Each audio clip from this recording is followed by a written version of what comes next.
off the play fake. Right down the seam, and it's caught by Dante Thornton. A foot race. They won't catch him.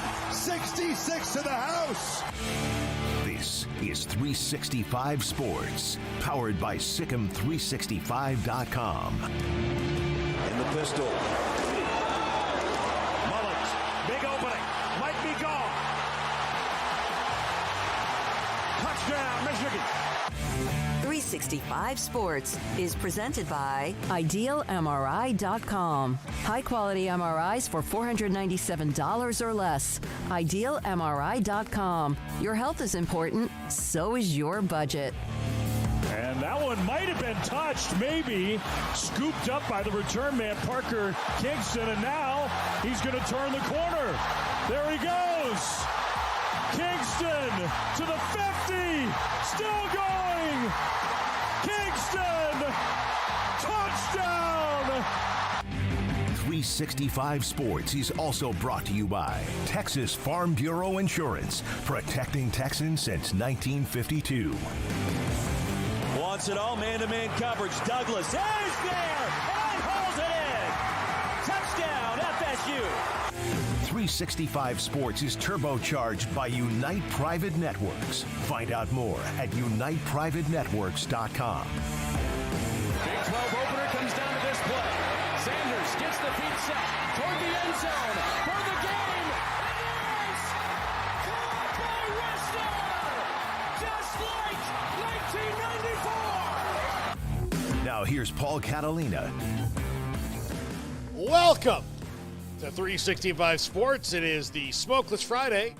Smokeless Friday brought to you by a sponsor we don't have yet, or may not be allowed to have. I don't know. You can't really, advertise tobacco. I'm not a tobacco advocate anyway. I know that it's bad for you, and they're not allowed to spend the dollars with me. So it doesn't matter if I dog their industry at all. So I think Zyn might be legal to advertise. I'm not sure if they do that, but I know that we'd have a couple of Zyn poppers in here. Yeah, the youngins. The youngins like the Zyn. It's gross. It's gross. But if you give me money, I'll pretend it's not. I can be bought. That's all I'm saying.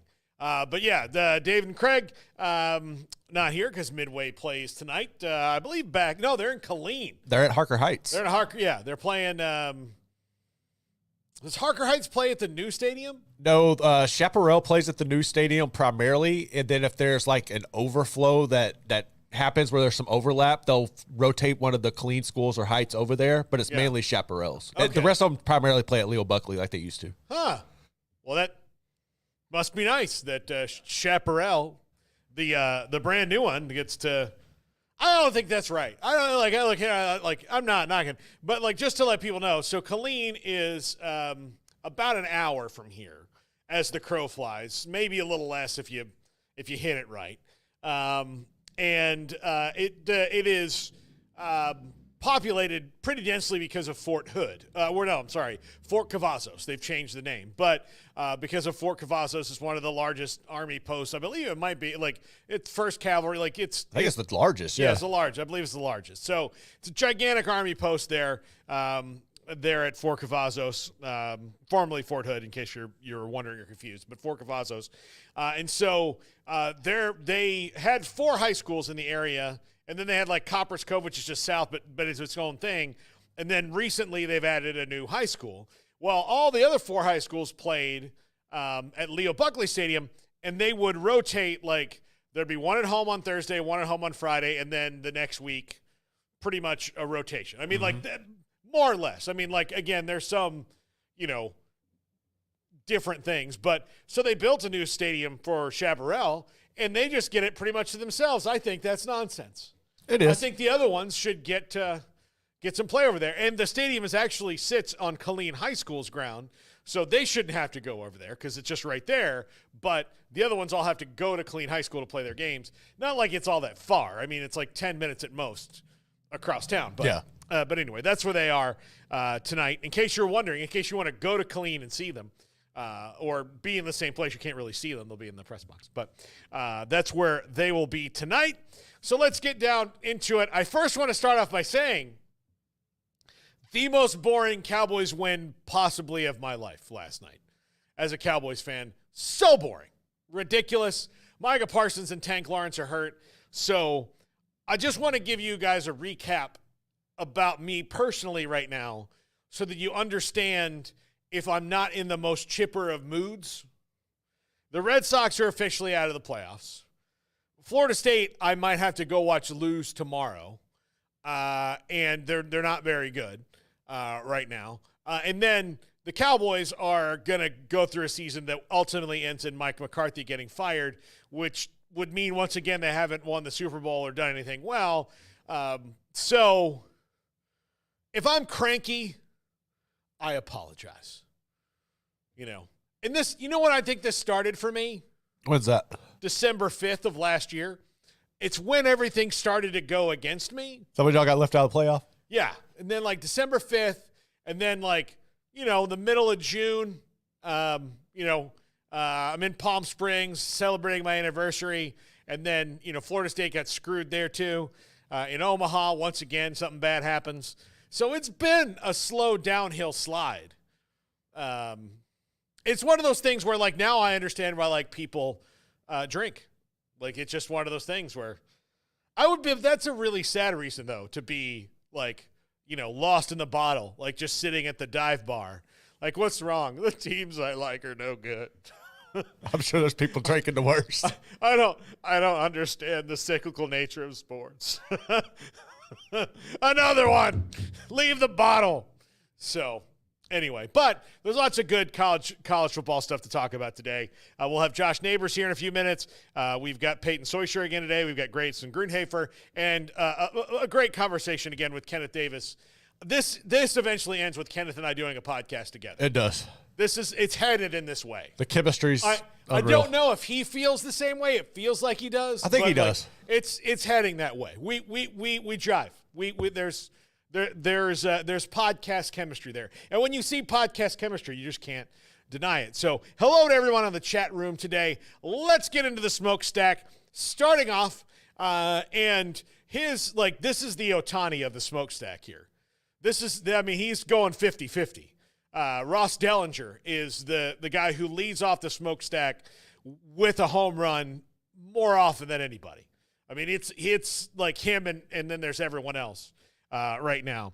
So attorneys have made a slight clarification to the House settlement terms Thursday, removing the term booster and narrowly defining it, while also exempting from NIL enforcement people who've given under $50,000 to a school and commercial parties like shoe companies. Will this work? I don't know. Will this get accepted, or is this thing going to go to court? I worry that there's enough school presidents that now want this thing to go to court because they foolishly have it in their heads that they are going to be able to control where people get money from. Yeah, and that's not going to happen at all. You can't control that. That's just illegal. The only thing can control me from getting money from is illegally, stolen money or products that are illegal to sell. I can't get money from selling heroin. I can't do that. That if I do, then that's illegal.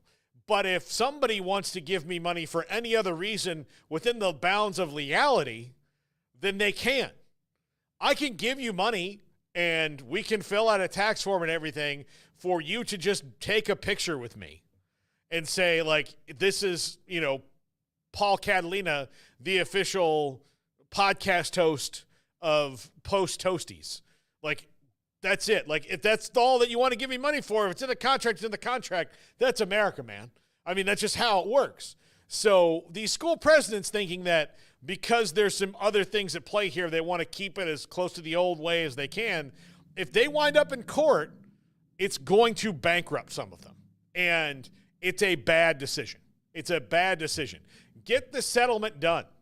Get the settlement done. Moving on, more on this.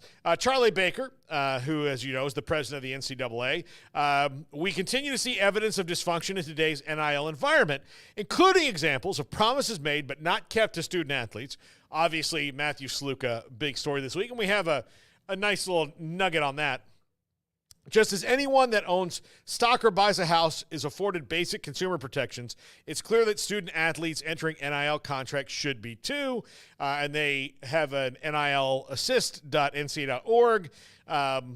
But they continue advocating for Congress to create national NIL guidelines that will protect student athletes from exploitation, including the use of standard contracts. Yes. Like, this is what Congress needs to do. The Congress's job is to set regulations on things or to peel regulations back when they don't work or overstep. But I've told the audience on our show this a million times. America is not good at regulating things. We're either too much or not enough. It's either absolute chaos or total restriction. There's really not a lot of places that live in a nice middle ground of this is fair for everyone. It's not. I mean, there are, I'm sure, but just read about some of the things we allow in healthcare. And I worked in it. I know. And tell me we're regulating things well. Go to a middle to lower end senior citizen care facility and tell me that we're regulating that. Or go to some place, on the left coast and say, hey, I would like to build a solar panel because you guys want me to. And then find out how long it's going to take you to do something they want you to do. Like, again, we're either completely underregulated or completely overregulated.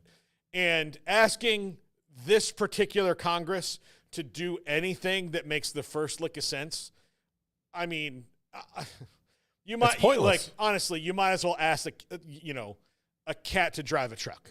It's just not going to happen. Like, come on, Mr. Tibbles, up here. Like, that's what's going on. The Las Vegas Review-Journal, a representative for Circa CEO Derek Stevens contacted UNLV with an offer to pay quarterback Matthew Sluka the $100,000 he said the university owed him. This is problematic in that I don't think he can say that, but I don't think he can legally, this is one of those things that's restricted. I think casinos can't do NIL. But how are we to the point? But maybe he can give his personal money, but even still. Could you ever think we're to the point where gambling is legal, and not only is it legal, you're having a gambling service looking to pay a player NIL money he was supposedly owed, that we don't even know if he was legitimately owed this? Yeah. And the person who brokered this deal supposedly isn't even allowed to do business in the state. This is a hell of a story. Yeah, this story, it just keeps getting weirder and weirder and weirder. I mean, weird. All the way around. But, look, here's the deal. Circa is the world's largest sports book, which presents a huge conflict of interest here when you talk about giving money to college athletes. But if Derek Stevens, you're watching, we would love to come to a show at Circa. We wanted to do Absolutely. one. We were there. We would love to do it. We have no conflict of interest. None at all.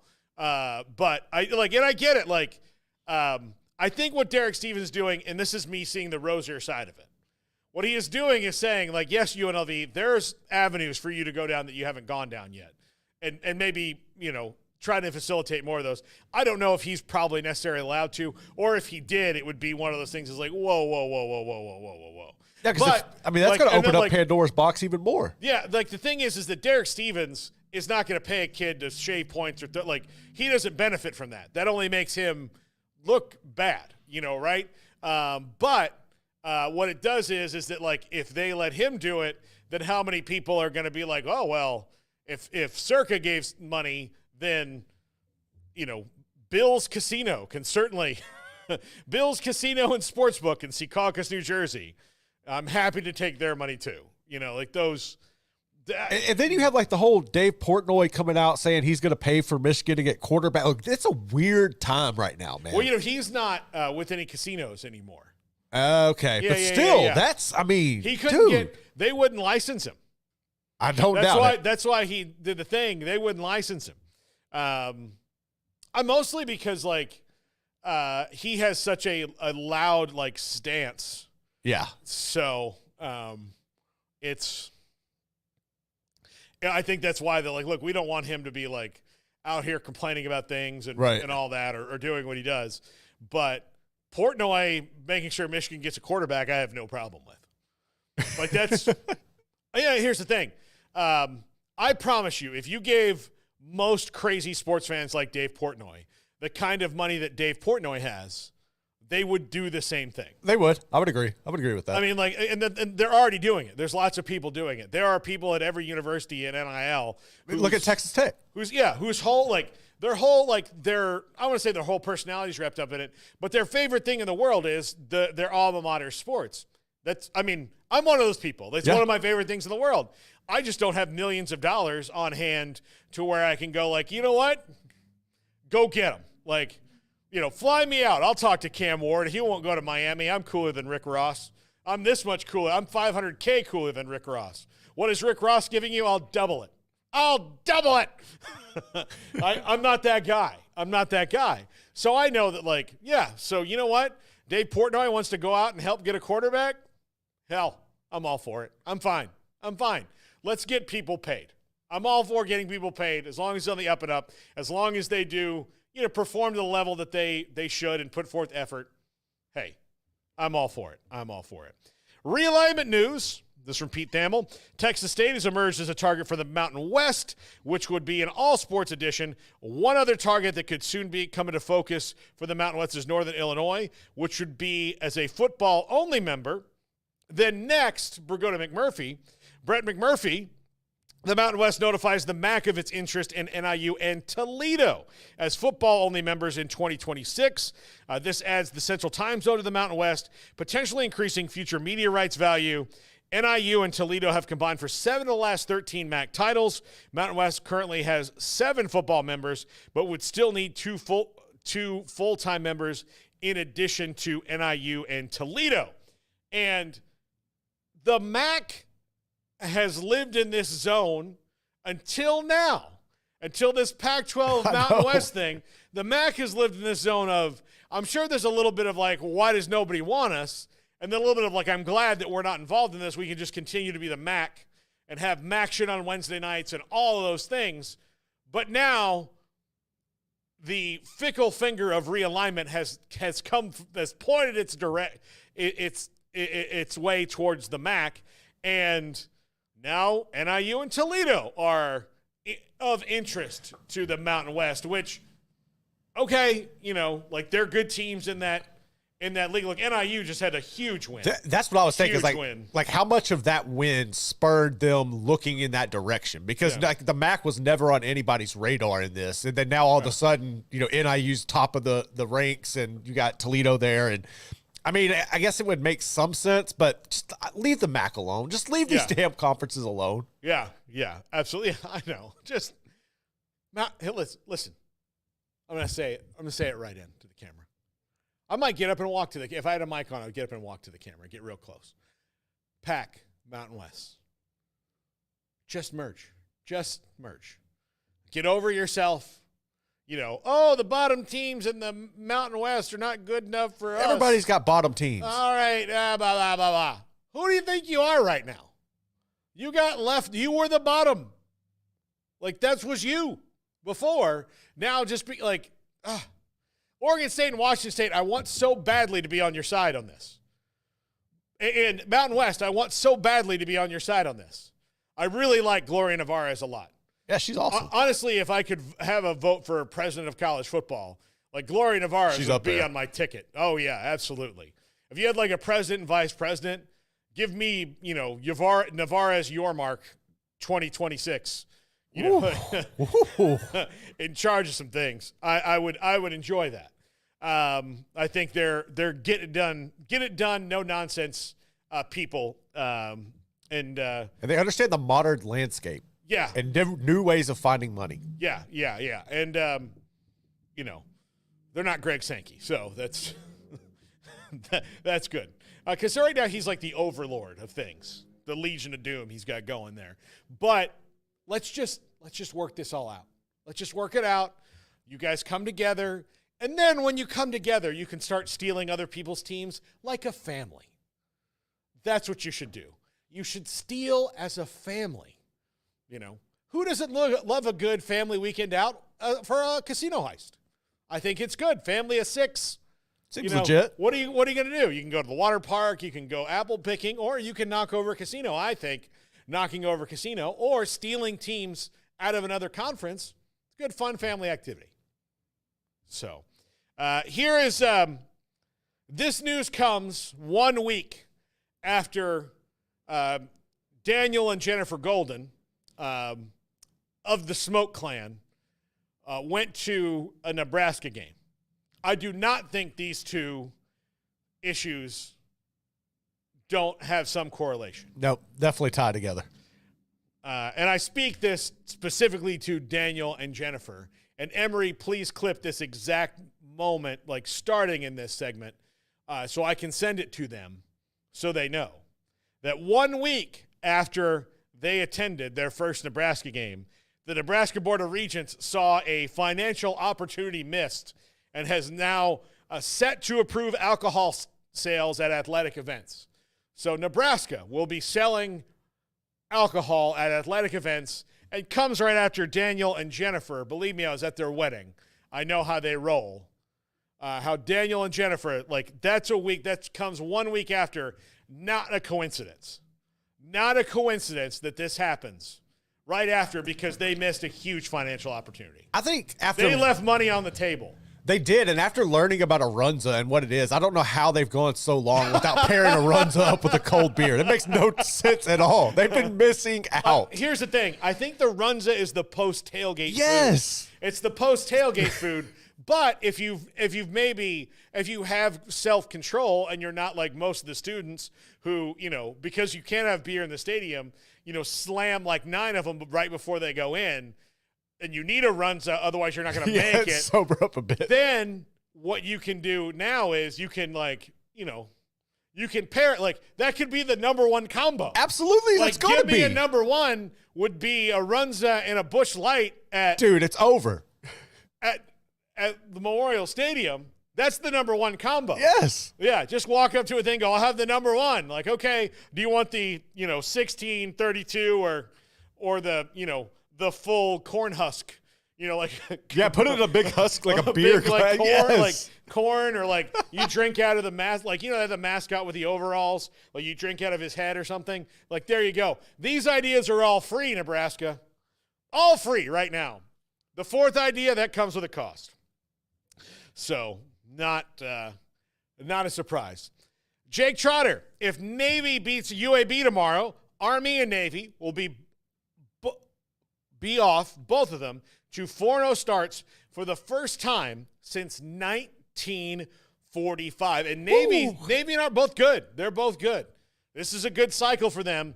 And let's keep pushing. I want that Army-Navy game to be about, like, I would love to see it, especially after the conference title game. Yes. What if it was the conference title game and then they had to play it again? Yes. Love it. That would be awesome. Let's do it. No. Back-to-back Army-Navy games. No, I would love to see this game be, you know, I'm not crazy enough to think they're both going to be 10-2 at any point, but if this is like an 8-4 versus a 9-3 team, or, you know, two teams that are pretty darn good, like, that makes that game, the game's always good. Like, 2-9 versus 2-9 is still a good game. But if you got two really good teams at the same time, take it to another level. Like you said, first time since 1945, usually they're not good at the same time. They're just not. Like, I don't know what it is. Like, one school gets a corner on all the better football players. Like, oh, well, now they want to be on ships. Now they want to jump out of airplanes. Like, I don't know. Whatever it is. Throughout the time. The Big 12 Conference, looking good, Arrowhead. Thanks for the hospitality, Chiefs. And the Big 12 logos on the field. You see Kansas football there on the sideline. So whatever their issues are with the contract, at least for now, it appears that everything's fine. Like, they didn't seem too alarmed with it, but it was odd to not have a signed contract 72 hours before the game. So that was my thing. Like, you knew they were probably going to make it work. Like, there was no point in not making it work. But the fact that you went into this without a signed contract is a little sketchy. I just would not do that. That's not good business practice. No, it's just weird. It's just weird. Okay. From on through, this is from BetMGM, but they didn't have a tweet about it. But from BetMGM, Alabama versus Georgia betting lines have drastically shifted, with the Tide becoming the favorite to win now. I picked the Tide. Garrett, did you pick Alabama? Yeah, I picked Alabama. You picked Alabama. I'm not sure what Smokey and Craig did, but we'll find out after the week. We were supposed to have Evan Abrams from Action Network on today to go through some of those betting things. He is in Florida right now, and he's got flight drama, even though he's in the southeast part of Florida, and this is not where it's going. But, you know, hurricane days in Florida, if you've been down there, it's chaos from Pensacola to Miami. It's just everything's harder, and our thoughts are certainly with everybody throughout the southeast, Florida, Georgia, Tennessee, the Carolinas, Kentucky, that are getting just dumped on by Helene, and certainly thinking about them today, particularly, you know, a bunch of my fellow Tallahasseans who they've never had a direct hit like that. Like, so it's going to be a lot, and just thinking about those people. College football home. These are winless teams against the spread this year. I'm going to start listing off, and Garrett, you tell me surprised or not surprised. Okay. TCU. Not really surprised. LSU. Honestly, kind of not really surprised. Yeah. They're not very good, man. Middle Tennessee. NC State, Kansas. Kansas a little bit. Yeah. Kansas is the first one that's kind of got me surprised. Yeah. And that's the last one on the list that I'm not really surprised. Like Arizona. Arizona 0-3 against the spread. Surprised? I am. I thought they would be better. I mean, I knew they would take a step back with everything that's gone on there, but the major fall off with that team has been just significant to me. All right. Undefeated against the spread. BYU. Huge surprise. Very much. Ole Miss. No. Not a surprise. Army, surprised. Pitt, surprised. San Jose State, surprised. Eastern Michigan. Yeah. Tennessee, Texas, not a surprise. UNLV, a little bit. Louisville, to me, not a surprise. UCF, not really, because I thought they were going to be good. Bowling Green, a surprise. Marshall, a surprise. And with the tie, Illinois at 3-0-1, and Boston College. Both of them. At 3-0-1. So both of those are surprises in how well they play. Because Castellanos is out this weekend, too. He's going to miss the game, BC's quarterback, coming up this weekend as well. From Greg Wrubell. No, those are for the show tomorrow. Those are for the show tomorrow? Yeah, that's smoky stuff. Okay, I'm still going to read this. Go ahead. Sataki-era BYU is 22-7 when playing as a ranked team. Aranda-era Baylor 5-13 versus AP top 25 teams, including 38-24 win over number 19 BYU at McLean Stadium in 2021. Baylor on a 9-game losing streak versus ranked teams. First L in the streak came at BYU in 2022, the revenge game. When we come back, Josh Neighbors, Big 12 Watch. This is 365 Sports. PettyClinicLowT.com can help you become the high-performance man you want to be, need to be, and used to be. Hi, this is David Smoke. As you get older, usually upper 30s, but most likely in your 40s and eventually the 50s, when you get your testosterone checked, 1 out of every 3 or 4 men have low testosterone levels. It's part of father time. It's just living life, and that clock starts to tick. Maybe you're fortunate it doesn't have any effect on you.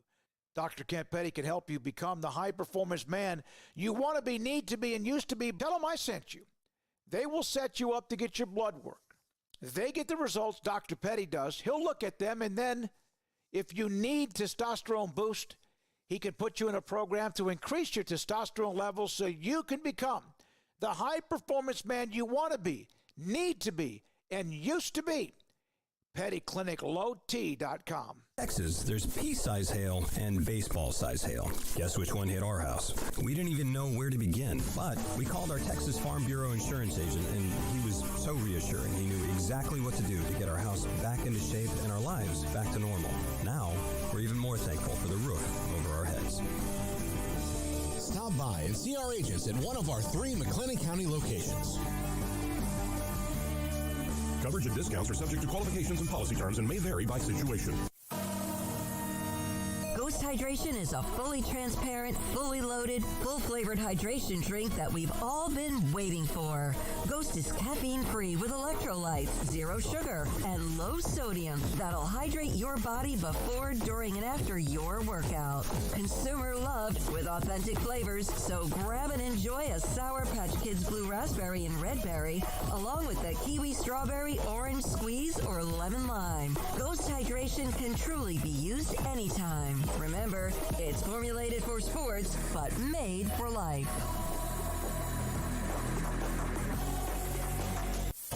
At Ideal MRI, we feel blessed to be part of the Waco community. We're a small family business here in Central Texas. At times like this, the cost of healthcare has never been more important. And unfortunately, significant illnesses and injuries still occur. And that's why Ideal MRI is open and here to serve you through this difficult time. So if you need an MRI, ask your doctor about Ideal MRI. You can schedule online in minutes at idealmri.com or call 833-IDEAL-MRI.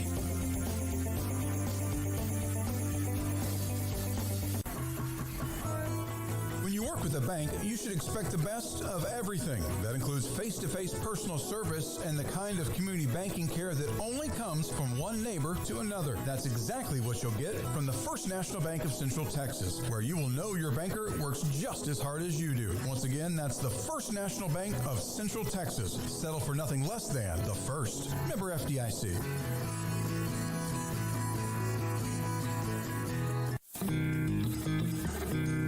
This is 365 Sports.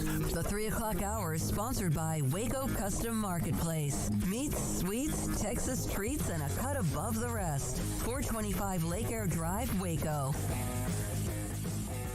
Josh Neighbors joins us telephonically today.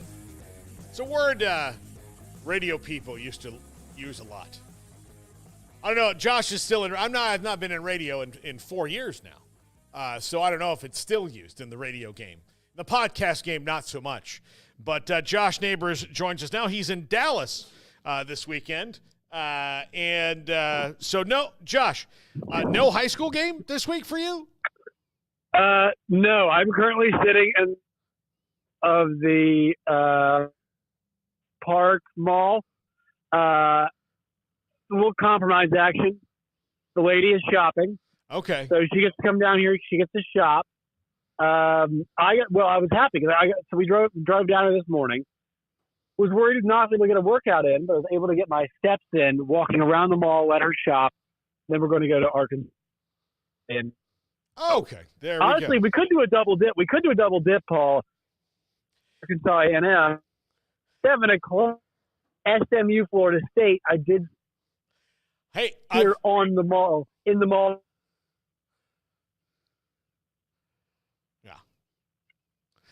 Josh, I have a friend who has tickets that he's not using. I can set you guys up. You'll be sitting close to me. He got stuck. They're stuck. They had to evacuate because of the hurricane. All right, Josh. Let's talk the big game right off the bat. Oklahoma State, Kansas State. These are two teams that people thought would contend for the league title. Both coming off losses. Oklahoma State looked absolutely awful for the majority of that game.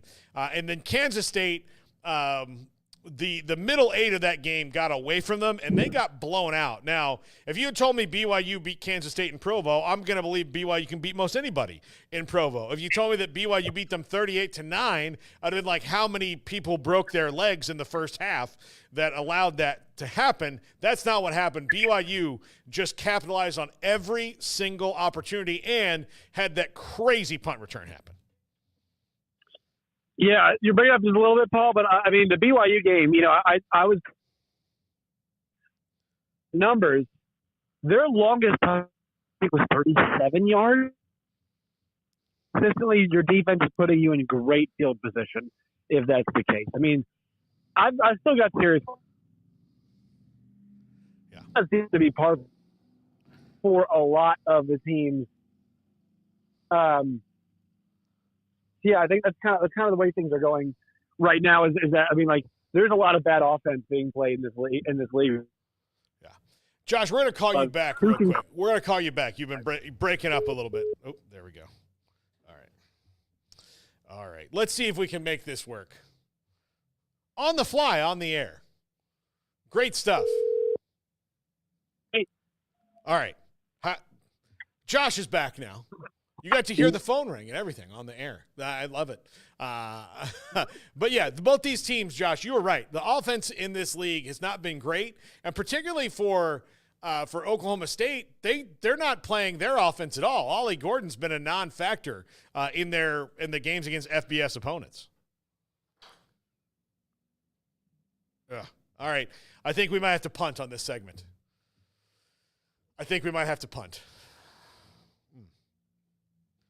Yeah, we punted. Yeah. All right. That's a bummer because Josh is always so good. But moving on, and we'll just keep talking about the Big 12 this week. Look, that Oklahoma State-Kansas State game is huge for both of them, and Oklahoma State just needs to be better. It just needs to be better. They need to run the ball better. They need to stop the run better. They need to do all those things. And Kansas State's at home, and I think that's the unfortunate part for Oklahoma State here is that they'll have that home juice. And look, they were in Stillwater last week, and Utah went in there, and it didn't even bother them. It did not even bother them at all. In this game, I don't see it's so rare to see a Kansas State team get beat like that, and I just don't see it happening 2 weeks in a row. I also think it's going to be nice for them to go back to Bill Snyder Stadium and get in front of their home crowd there. I think Avery Johnson will play better at home. I don't see a situation where the Pokes can roll in here and get it done. I don't trust Alan Bowman. I know he's looked better at times this year, but his inconsistencies throwing the ball are still an issue. That offensive line has been significantly playing under. They haven't lived up to their expectations this season, and I don't know what all goes into that. Because you thought with having that camaraderie and as much that they would be able to lean on them, that just hasn't been the case. Ollie Gordon, the fact that he hasn't really been able to get anything established is astounding to me. But their receivers have stepped up. It's crazy because their receiver core has been the most consistent group on that team this entire year. But I just don't like the matchup with the Pokes going into the Little Apple this week. I'm going to ride with K-State. Yeah, absolutely not. I just don't feel good about it. We talked about the pods quite a bit this week, and so it's kind of it's kind of redundant now that we're doing this again. But since we were talking to Josh, we might as well roll through it anyway. We'll just rapid fire, and then we'll go to Grayson. I picked BYU to beat Baylor. I did too. You did too. I'm taking Kansas, but I don't feel great about it. No, I switched to TCU. Yeah, because I'm taking TCU. Me. You took TCU. I'm taking UCF by a lot. I think this is I've come away more impressed with Colorado recently. Like they're better. They're not as bad as I thought, but this is a terrible matchup for them. And it's all about matchups. Iowa State and Houston, this is going to be Iowa State in a walk. Houston's not in a good way right now. Iowa State's like that perfect little Matt Campbell team of little engines that could. Yep. And then they've got some guys who might be stars that are – they've got two really good wide receivers, like really good. And, they find these tight ends all over the place, and Rocco Beck's just a get it done kind of a QB. Like he's not Quinn Ewers or somebody like that, but – man, he's just efficient. He's really good. Yeah. Cincy and Tech, I'll go with Tech in Lubbock. I don't trust Cincy. Although I think Brendan Sworsby's going to get a couple of big plays. He's made some. And then Utah and Arizona, I think Utah's by far the best team. By far blowout. the best team, yeah. So anyway, but we'll take a break right here. When we come back, we'll talk Baylor versus BYU with Grayson Grudhafer of SicEm365.com. This is 365 Sports. There's nothing like a well-marbled, tender cut of beef. Nowhere better to get that beef than straight from the ranch. Get the best quality steaks and burgers at TexasBeefHouse.com. I've told the story and proud to tell the story of what the Duvall family has done right outside of Tida with their ranch. I have been there. I have seen them as they make sure all of what they have when it comes to their cattle and more are always taken care of. They have live auctions for you to buy steak, hamburger patties, what you want, the way you want it, how much you want, and at the price you want. There's no sticker. You don't walk into a store and they tell you this is how much this steak is going to cost. This is how much their Wagyu steaks, also hamburger patties and more, ground beef will cost. You tell them by going to their various live auctions, and they've had 3 of those auctions, in fact, in the month of September. They just wrapped one up, in fact, last night. But there's more to come, including October 2nd and 3rd, October 23rd and 24th. TexasBeefHouse.com. Well-marbled, tender cut of beef from their pasture to your plate. TexasBeefHouse.com. Hi, I'm Mark Stewart with Bird Colgan Ford. It's that time of year. It's football season. Bird Colgan Ford is a proud supporter of the best high school football right here in Central Texas. BK Ford is proud to sell the #1 selling truck in Texas, the F-Series truck, 47 years in a row. Come see the largest showroom in Texas and experience better at Bird Colgan Ford.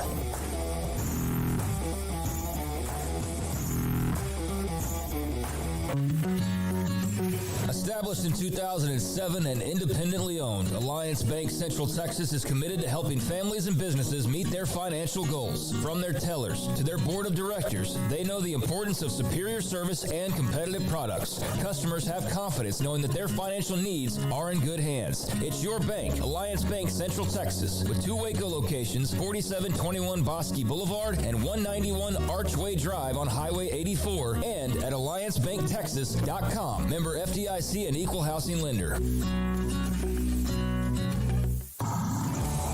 It's football and tailgate season. If you want product for the grill or smoker, charcoal, seasonings, marinades, sauces, Waco Custom Marketplace is your home to help prep, cook, and enjoy your food. Tailgate must-like brisket, tri-tip, fresh-made burgers, sausage, chicken wings, and if you want steaks, call in your order and pick them up. Bacon wrap fillets or any kind of ribeyes. USDA Select, Choice, and Prime that melt in your mouth.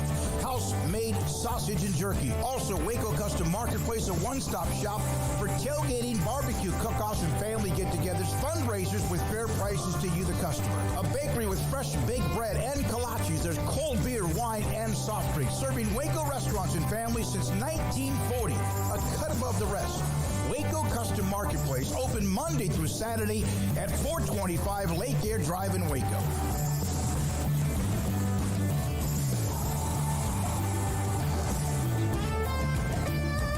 Pizza, burgers, and Bears football. There's no place around Waco that serves them all other than Bubba's 33. Come show your green and gold and enjoy some of Waco's best food and beverages while watching your favorite team, the Bears. When real Bears fans get hungry, Bubba's 33 is the #1 spot for ice-cold drinks, hand-stretched, stone-baked pizzas, and bacon-infused burgers. Join us for indoor or patio dining. Bubba's 33, Waco's restaurant and proud supporter of Baylor Bears football. Sick 'em, Bears.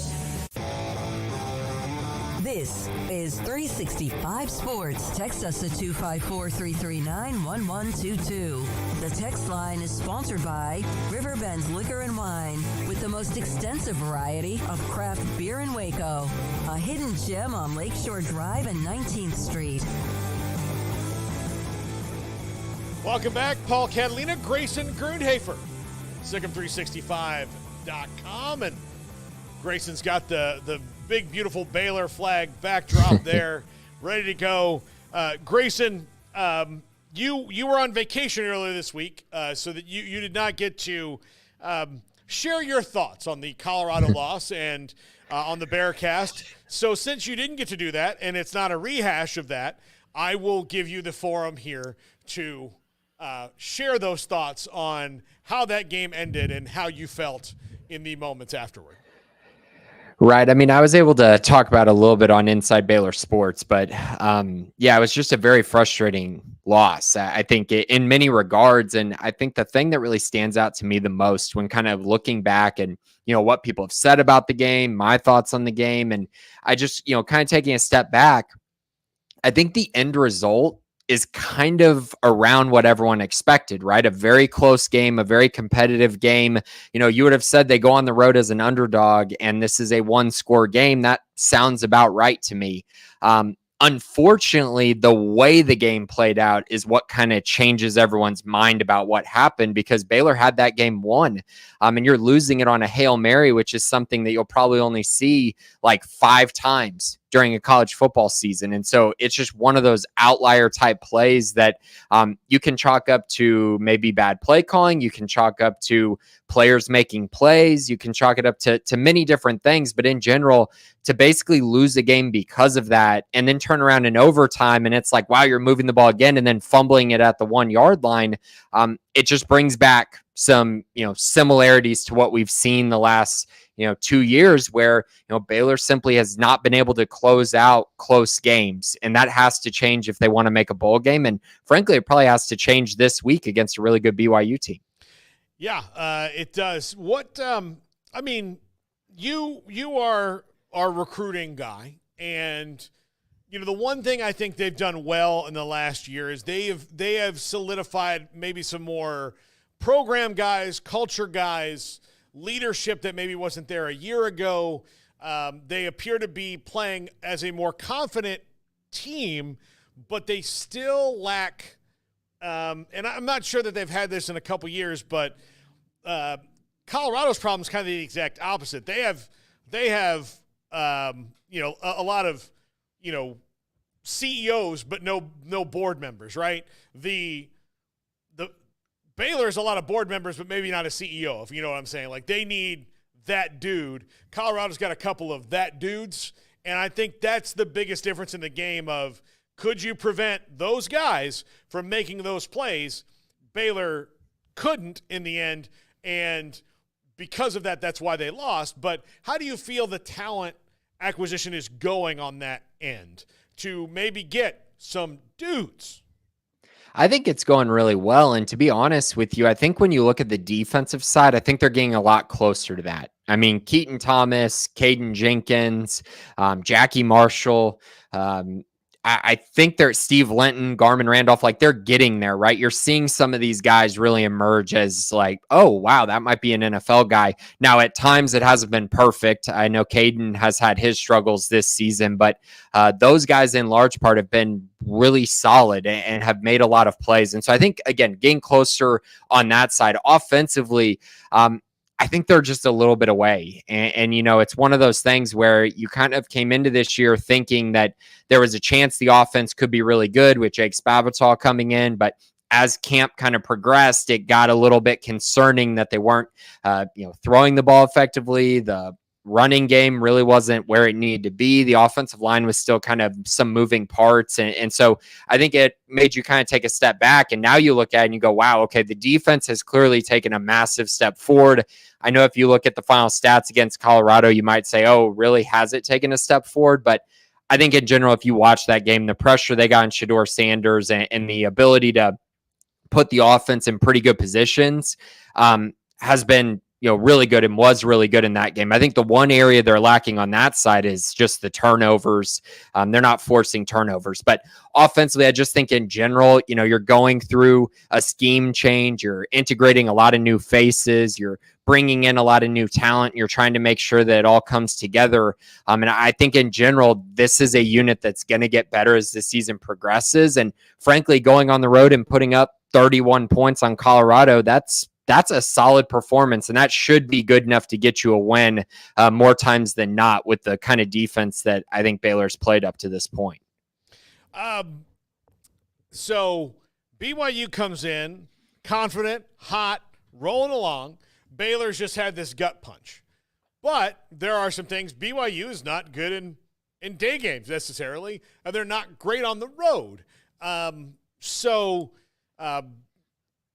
Baylor's also not been great against ranked teams no matter when they play. Where do the numbers kind of crash for you this week? And this should be, no matter what happens, a very close game. I think so as well. I think the numbers clashing really comes down to a couple factors, right? I think when you look at BYU from last year, and I understand everyone wants to say every year is a new year, that's totally fine. But their home field advantage compared to how they play away is really lopsided. It's extremely different. And last year they were 0-5 on the road. They got outscored by average 39-17 in road games.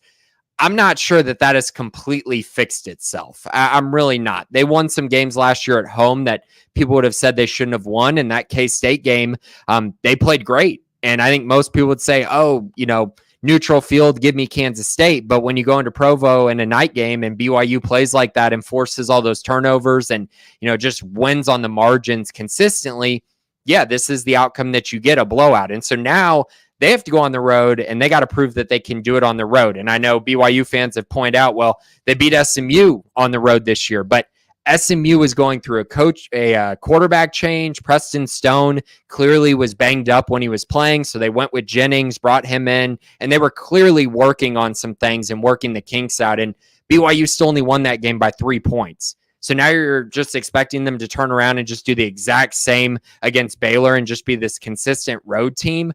I'm not sure I'm buying that. Now, the other factor of this is BYU's very good defensively, especially against the pass. Baylor has struggled still throwing the football to some extent. I felt like they had some moments last week, and in general, they've been explosive but inconsistent.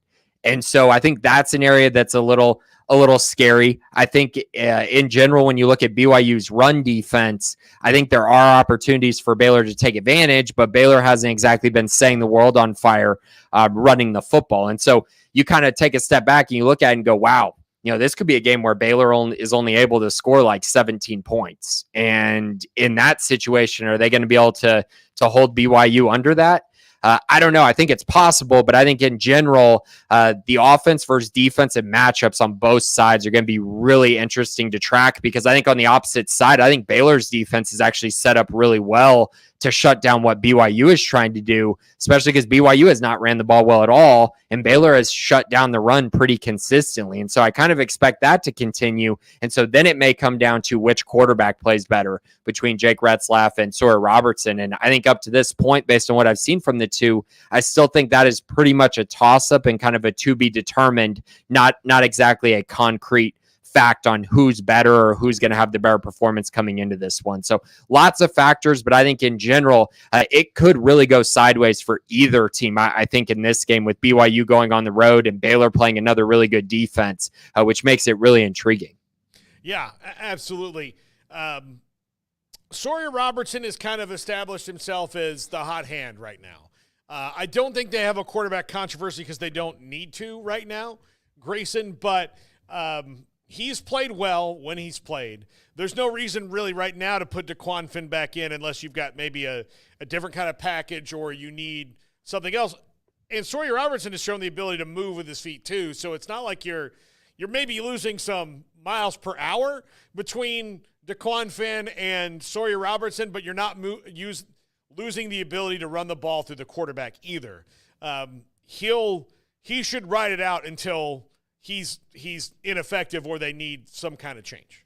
I would completely agree with that. And the thing that you're really missing, I know the miles per hour, yes, but it's more the creation on non-designed quarterback runs. That's what Finn gives you. That Sawyer, that's not exactly Sawyer's bread and butter, but Sawyer is actually a pretty good design quarterback run guy, as we saw with the big run against Colorado. That's really his bread and butter, and he's strong and effective, has good acceleration.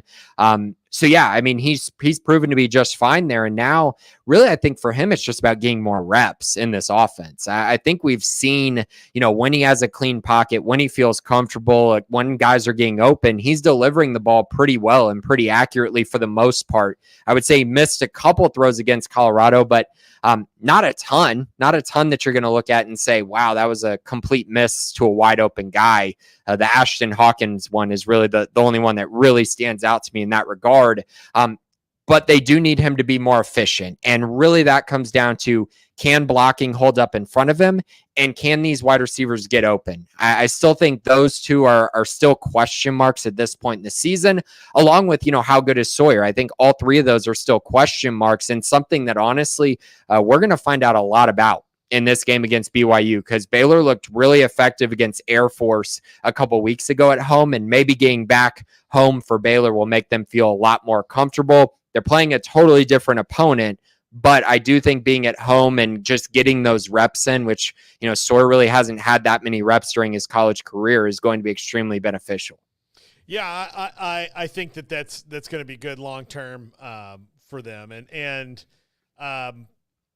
do you think defensively we haven't had to see the secondary do much until last week, right? How much do you think that maybe hurt them early on? Because when it came down to it, the secondary in that last play was totally lost and slipping down, and one player not even close to where he needed to be. Do you think that hurt them last week? To an extent, I think it did. I don't want to call that play a fluke because Colorado literally did it twice in a row, which is pretty baffling to even think about.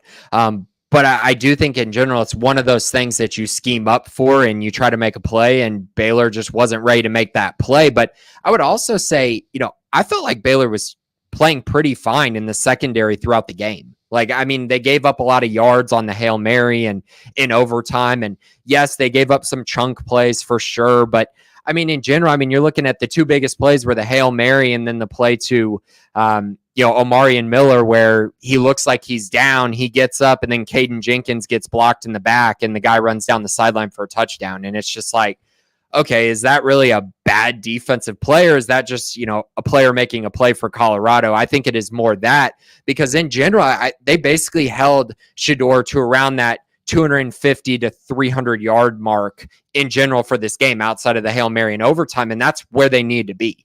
So I felt like they were pretty fine. The pass rush was obviously incredible, but do I think that it would have helped them maybe to play a more spread team early in the year? Probably. I think it would have given them a different look. But to be honest, I don't think there was much that could have prepared them for playing against a NFL quarterback, a first-round quarterback, a potential top 10 quarterback. Todd McShay says he's the best pocket passer in this class. And so, you're not going to play another guy like that the rest of the season.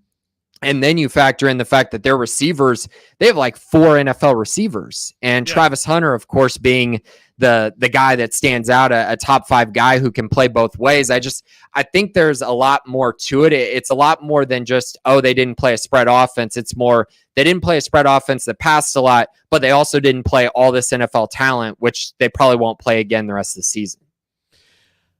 So, Grayson, what do you think Baylor will do well against BYU tomorrow?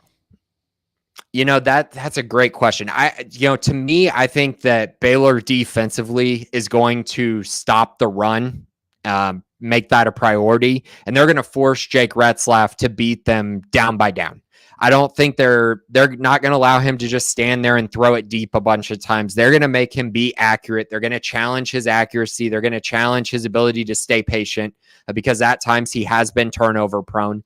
He'll give you opportunities to get an interception. Baylor, quite frankly, needs to create some of those plays. They have not been good enough in that regard defensively because I truly think this defense has been really, really good. The one ingredient that is missing is the turnovers. And so I think that's what they're going to do on that side of the ball. I think they're going to shut down the run game and, again, force Retzlaff to beat them in the pass game. So I think they'll be pretty good there. I don't expect BYU to score I don't expect them to score more than 20 points, frankly. They're not going to score 38 this week. I don't think anybody's scoring 38. Whatever this is going to be, it's going to be in the 24 to 20 type range, right? That's where this game probably lives. That's what I'm thinking. I honestly think that if BYU scores more than 24, I don't think Baylor's winning this game. So, that's just kind of gives you an idea of kind of where I'm at. I think BYU's probably going to score something like 17 or 20 in this game against Baylor. On the flip side, offensively, it's really hard to really sit back and say this is what Baylor's going to do really well in this game because I think there's just so many question marks. But I think in general, if we just go on what we know about these two teams and what we've seen so far, I think Baylor will have a decent offensive environment. Sora Robertson is probably only going to complete around 50 to 55% of his passes because that's what BYU's been holding opponents to. If he does better than that, then Baylor should be in a good spot. And I think Baylor's going to try to run the football against BYU. I think, BYU's shown some moments here against SMU and Southern Illinois, but when they played a really good running team in Kansas State, they got ran over. And I know they didn't give up a bunch of points. I understand all that. But they gave up a lot of rushing yards to Kansas State, over 200 rushing yards. And so I think Baylor can get in that 150 range, maybe a little bit more than that, kind of like they did against Colorado, but maybe be a little more consistent in that regard. And I think that's kind of what I'm expecting. Again, good offensive environment, not great. Baylor's not going to score 40 in this game or 38. But I do think they will have the ability to move the football. And that's just about, can they score in the red zone and can they capitalize on special teams? Yeah, absolutely. Grayson Grunhafer, SicEm365.com. Grayson, enjoy the game. We'll talk to you next week. Awesome. Thanks, guys.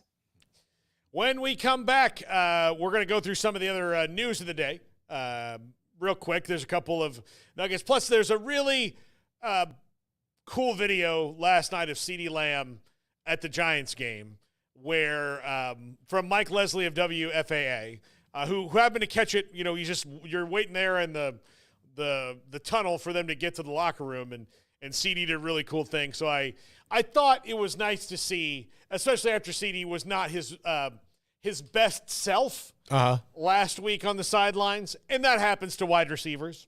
But sometimes when people show you who they are, believe them. And I think this is one of those things where he's kind of showing you who he is. He's a good dude. He's a good dude. Good dude. Did a really cool thing last night. And it was I see this and I'll raise it. And it was awesome. That kid is going to, this thing will be in his house and be passed on down through generations. Yeah. This is something he'll just love. When he's 70 years old, he'll be like, come here, let me tell you about this night.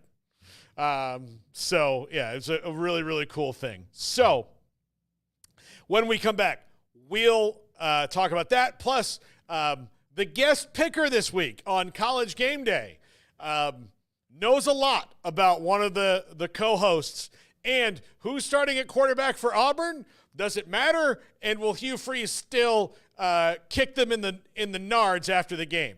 We'll talk about that next. And then Peyton Soysher of RankingsRightNow.com joins us. This is 365 Sports. The Baylor Club. Memberships available at the Baylor Club with exclusive perks available also as a member. Special events to premium dining. Don't miss out. Sign up today. You can call Skylar at 254-710-8073 to join now. Private events. We host our annual Academic All-Stars team honoring great student athletes in Central Texas at the Baylor Club. They have you covered with luxurious spaces, customized catering. Book your next big day at the Baylor Club. Reach out to Taylor or Sarah at the Baylor Club. Also dining. Craving a dining experience that's a cut above? The Baylor Club serves up gourmet meals with a view of McLean Stadium. Reserve your table now by contacting the Baylor Club. They have absolutely phenomenal chefs for you to create the perfect cuisine. Game day celebrations, tailgating at the HEB tailgate, game days and game night like tomorrow night against Air Force, McLean Stadium, alumni gatherings to game day festivities. The Baylor Club is your home for everything green and gold. Sic 'em Bears. For more information, visit BaylorClub.com. The Baylor Club inside McLean Stadium in Waco. At Genco, our goal is to build long-lasting relationships while providing complete financial solutions for each step of life's journey. Our members enjoy fewer fees, lower rates on loans of all types, and higher yields on a wide variety of savings options. That's just a small part of the credit union difference. Visit Genco online, on Facebook, or come by one of our 5 locations today. Apply online for membership. Genco FCU, NCUA Equal Housing Lender. My money, my future, my credit union. Baylor Scott and White Southwest Sports Medicine and Orthopedics, the team physicians for Baylor Athletics, diagnosing and treating all sports-related injuries, including concussions. These specialists also provide orthopedic services for athletes and non-athletes alike, whether it's knee or shoulder pain, a wrist injury, orthopedic spine care, and even an arthritis and total joint clinic. Trust the doctors Baylor Athletics trust. Baylor Scott and White Southwest Sports Medicine and Orthopedics wants to get you back in the game. Ready to take your business to the next level? Carrion Solutions has got you covered. We deliver world-class IT consulting, including Quest On Demand and Migration Manager, M365 and Exchange migrations, Active Directory assessments, security hardening, and Windows Server upgrades. Our experts specialize in consulting, monitoring, support, and managed IT services. We promise vision, professionalism, and unbeatable value. Satisfaction guaranteed. If you're not happy, we make it right. Remember the name Carrion Solutions. For more info, email sales@carrionsolutions.com or visit carrionsolutions.com. That's CARRION solutions.com. Carrion Solutions IT success guaranteed.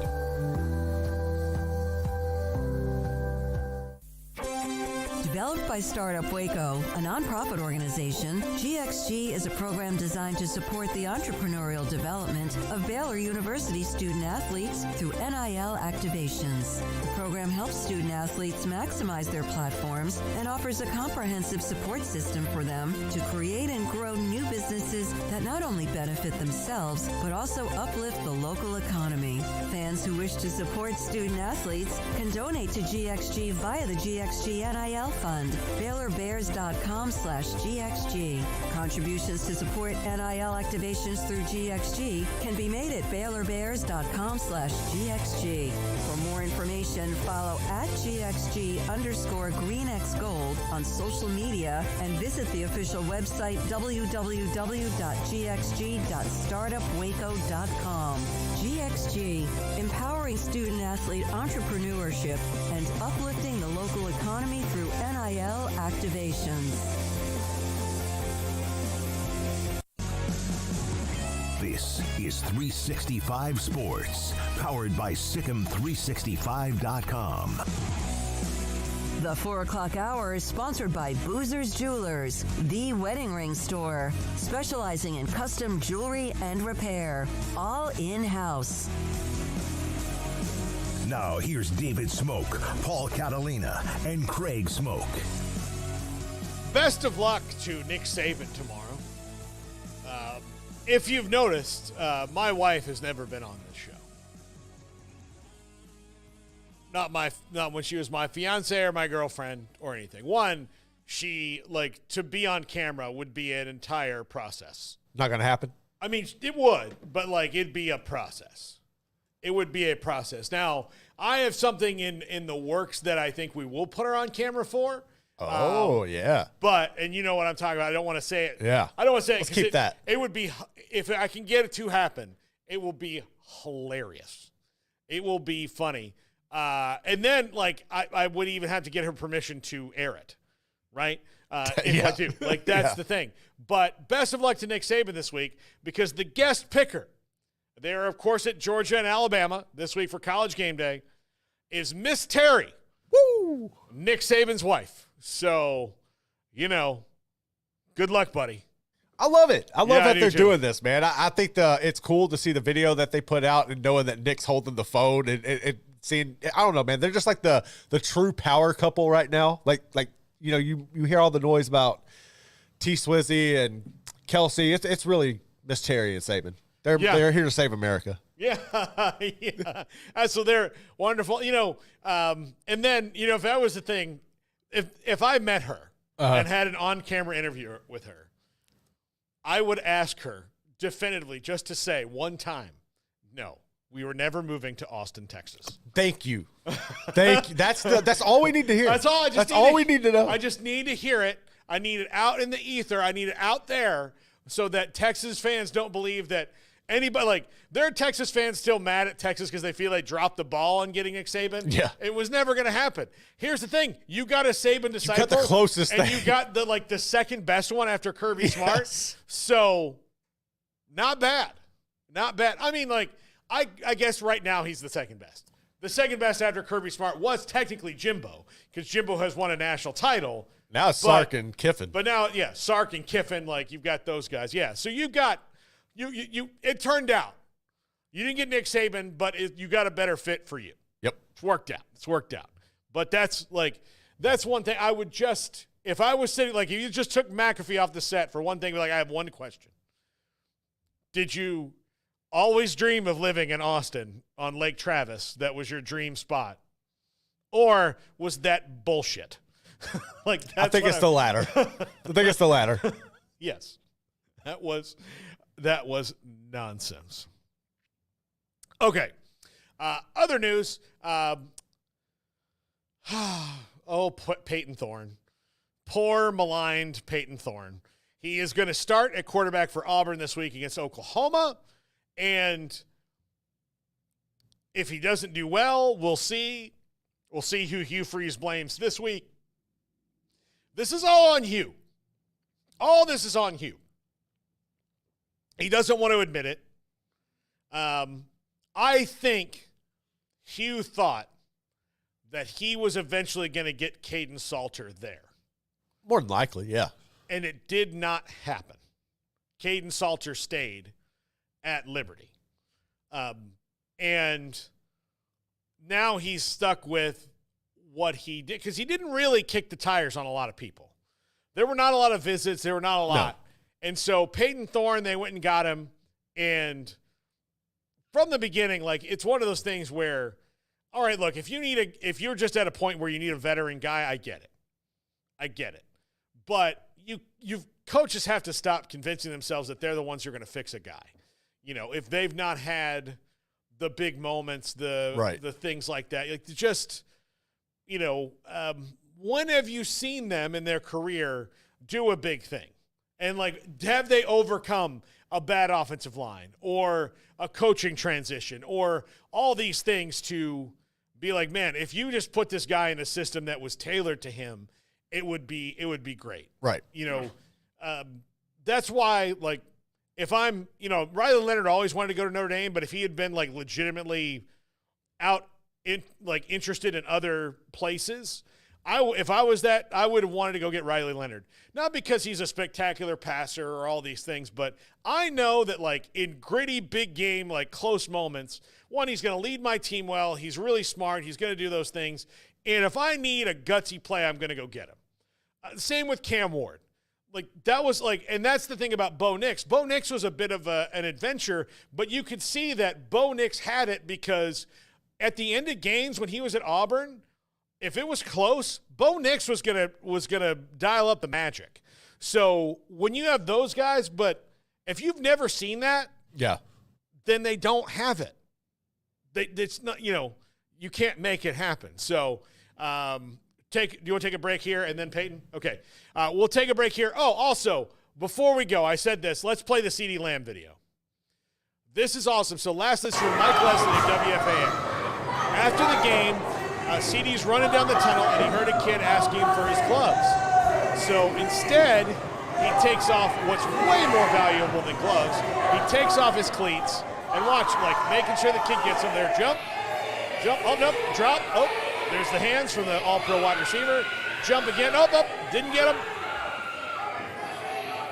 We got it, there you go. So that kid right there will have CeeDee Lamb's cleats just there in his, I mean, that's awesome. That's pretty awesome. That was awesome.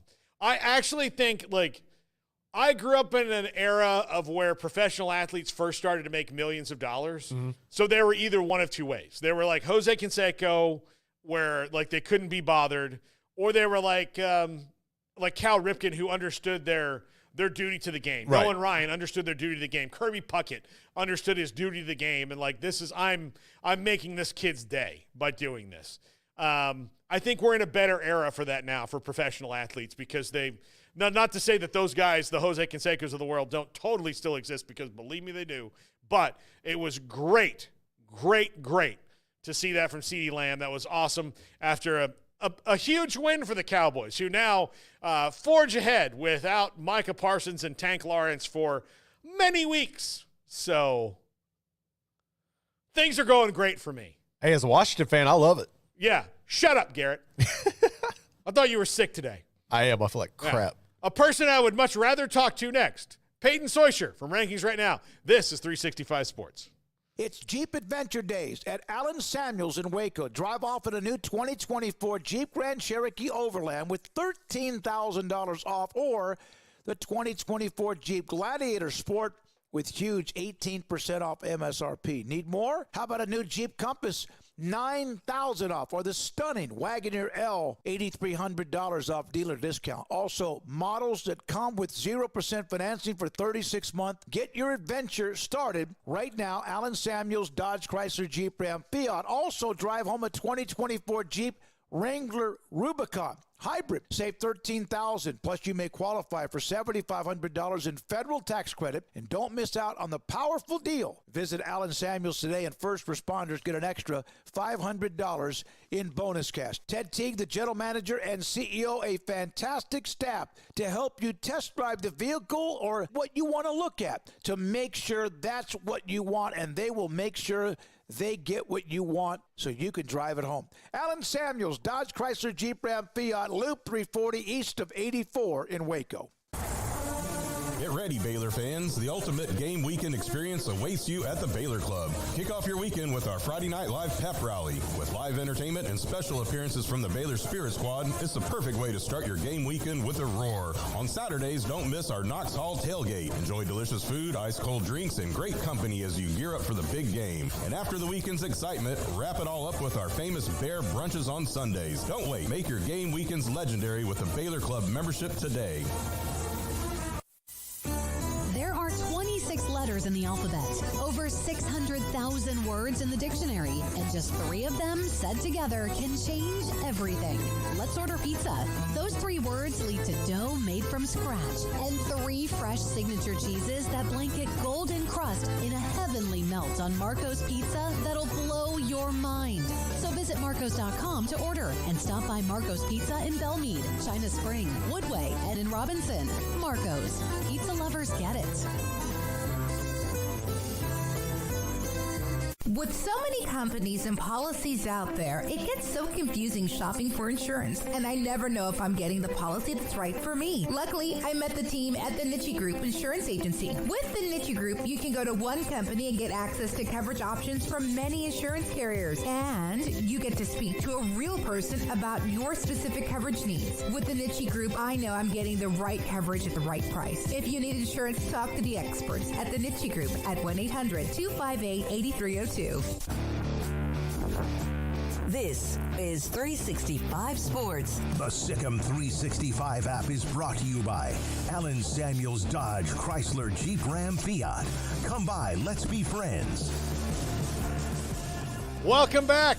Paul Catalina, Peyton Soysher of RankingsRightNow.com, and rapidly becoming one of our favorite segments of the week, because this is where, here's the thing. This is where, we're a rusticated, lowly, uneducated people. No. And then we get Peyton here, who's a numbers guy, a mathematician, a stats nerd. And we get to raise the level of the discourse here over what was right before you came on. Shut up, Garrett. I'd rather talk to Peyton. So literally moments before that happened. Peyton, I see that you do have, I'm curious, you have a guest star in the shot today, your dog. I am a dog lover extraordinaire, and we don't have one right now. We lost ours last year. I'm sorry to hear. Yeah, we're still in the grieving phase, although like every other week we have a Humane Society dog come in here. And every week I'm like, can I have this one? And my wife's like, I'm not ready yet. No. I unfortunately know that pain. I get it. Yeah. So who's the guest star? This is Blizzard. She's an Old English sheepdog. She's 8. I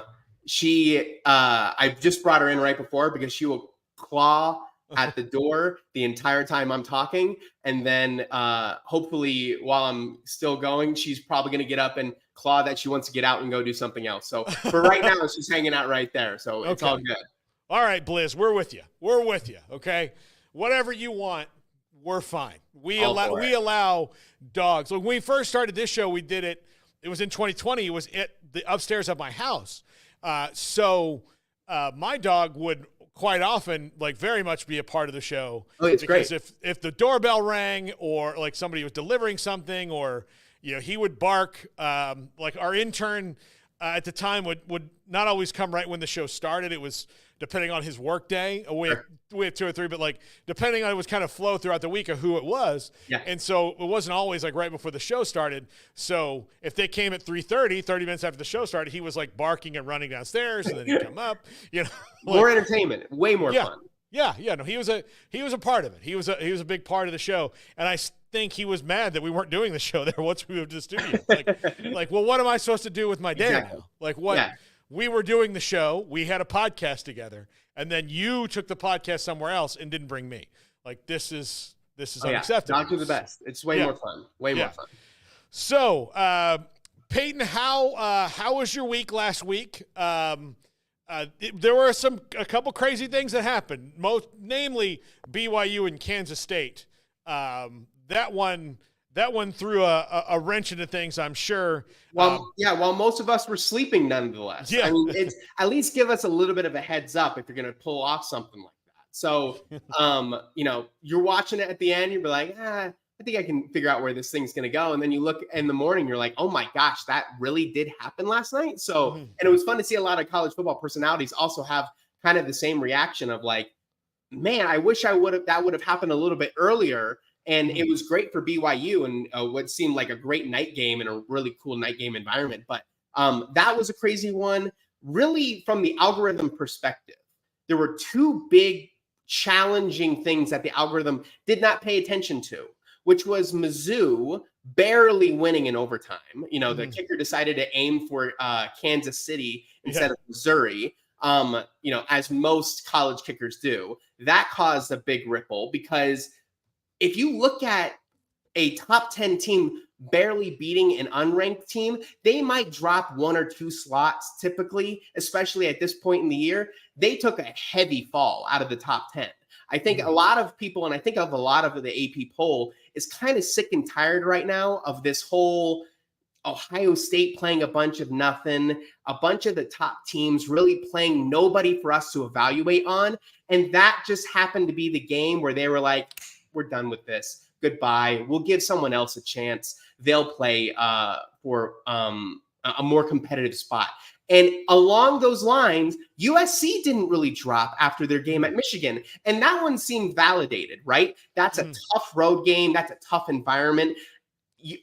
Michigan just ran it all over them. And a very Big Ten introduction to USC for sure. So when they didn't drop, that was also very historic, if you want to think of it that way. Those 2 events where someone loses and doesn't really drop that far and someone wins and drops a lot, both things the algorithm doesn't really pay attention to. They're outliers or things that aren't, if the algorithm took them more seriously, it would be a lot less efficient in a lot other areas. So they kind of ignore that type of noise, if you want to call it that. So we've readjusted, we've made all the corrections that are needed. But those were, if you took away, if the algorithm were to correctly place those 2 teams, it would have looked a lot better overall. Yeah.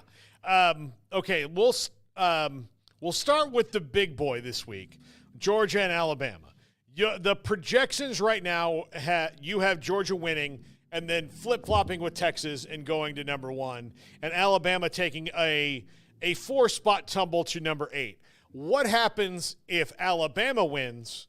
Do they go to number 1? Do they jump those 3 spots, or do they just kind of push everybody up 1 or switch, and then cause maybe a little switch? It's a really great question. So, by the way, I'm welcome to share my screen again. I have all the numbers. Go ahead. Yeah, go ahead. Garrett's ready. Great. Let's have some fun again. So here we are. In your scenario, you talk about this rankings right now prediction, right? Mm-hmm. So on our website, www.rankingsrightnow.com, as you can see, Georgia and Texas are flipping. Why is that? Because, as you said, Georgia is like a 1 or 2 point favorite against Alabama. They're building this up to be the game of the year, which it's hard not to say why it wouldn't be. I think Georgia and Texas play in a couple more weeks. So if Georgia can win this game, that Georgia-Texas game, it might blow the roof off of even this one. But as of right now, Alabama is projected to lose 24-26. And we have this flip-flop. Now, why that's interesting, if you look at ESPN's FPI index, and let's go ahead and jump on over to Alabama. ESPN has an FPI index where they give probabilities of who's likely to win. They're giving Alabama the edge in this game. So when we ran 10,000 simulations of week 6 using our algorithm, 77% of the time, Alabama is the number 1 seed. There's a better chance of Alabama being the number 1 seed, but according to Vegas, not everyone, most people are leaning on the dogs. So this is a really interesting landscape. But to your point, if we look at this scenario right here, yes, it looks like based off the winner of this game, Alabama's going to move to number 1 or Georgia's going to move to number 1. Only in some obscure scenarios did we see, if we look at Texas. Texas has a 15% chance of holding on to that number 1 seed, or number 1 ranking, I should say, and 84% chance of falling to that 2 slot. But that's the big thing that caught my eye as well is, hey, Vegas is saying that Georgia's winning this game. ESPN is saying Alabama's going to win this game. It's going to be really close, but overall, it seems as if the majority is saying Alabama or Georgia will be the number 1 seed in this scenario. And if we, you mentioned Alabama dropping down to that 8 seed. If we go ahead and look at Georgia, I keep saying seed, I want to say ranking. Georgia, it's 9 or 10. So, and the reason for that being is they shouldn't lose to the 4 ranked team. They're the 2. Mm-hmm. So that's why Alabama doesn't have nearly as harsh of a punishment as Georgia might have in this scenario. All right. Now, one of the other projected things you have this week is you've got some teams that are falling out of the rankings and rather precipitously, should they lose and it follow. Louisville against Notre Dame, Illinois against Penn State, Oklahoma State against Kansas State. Oklahoma, they play Auburn.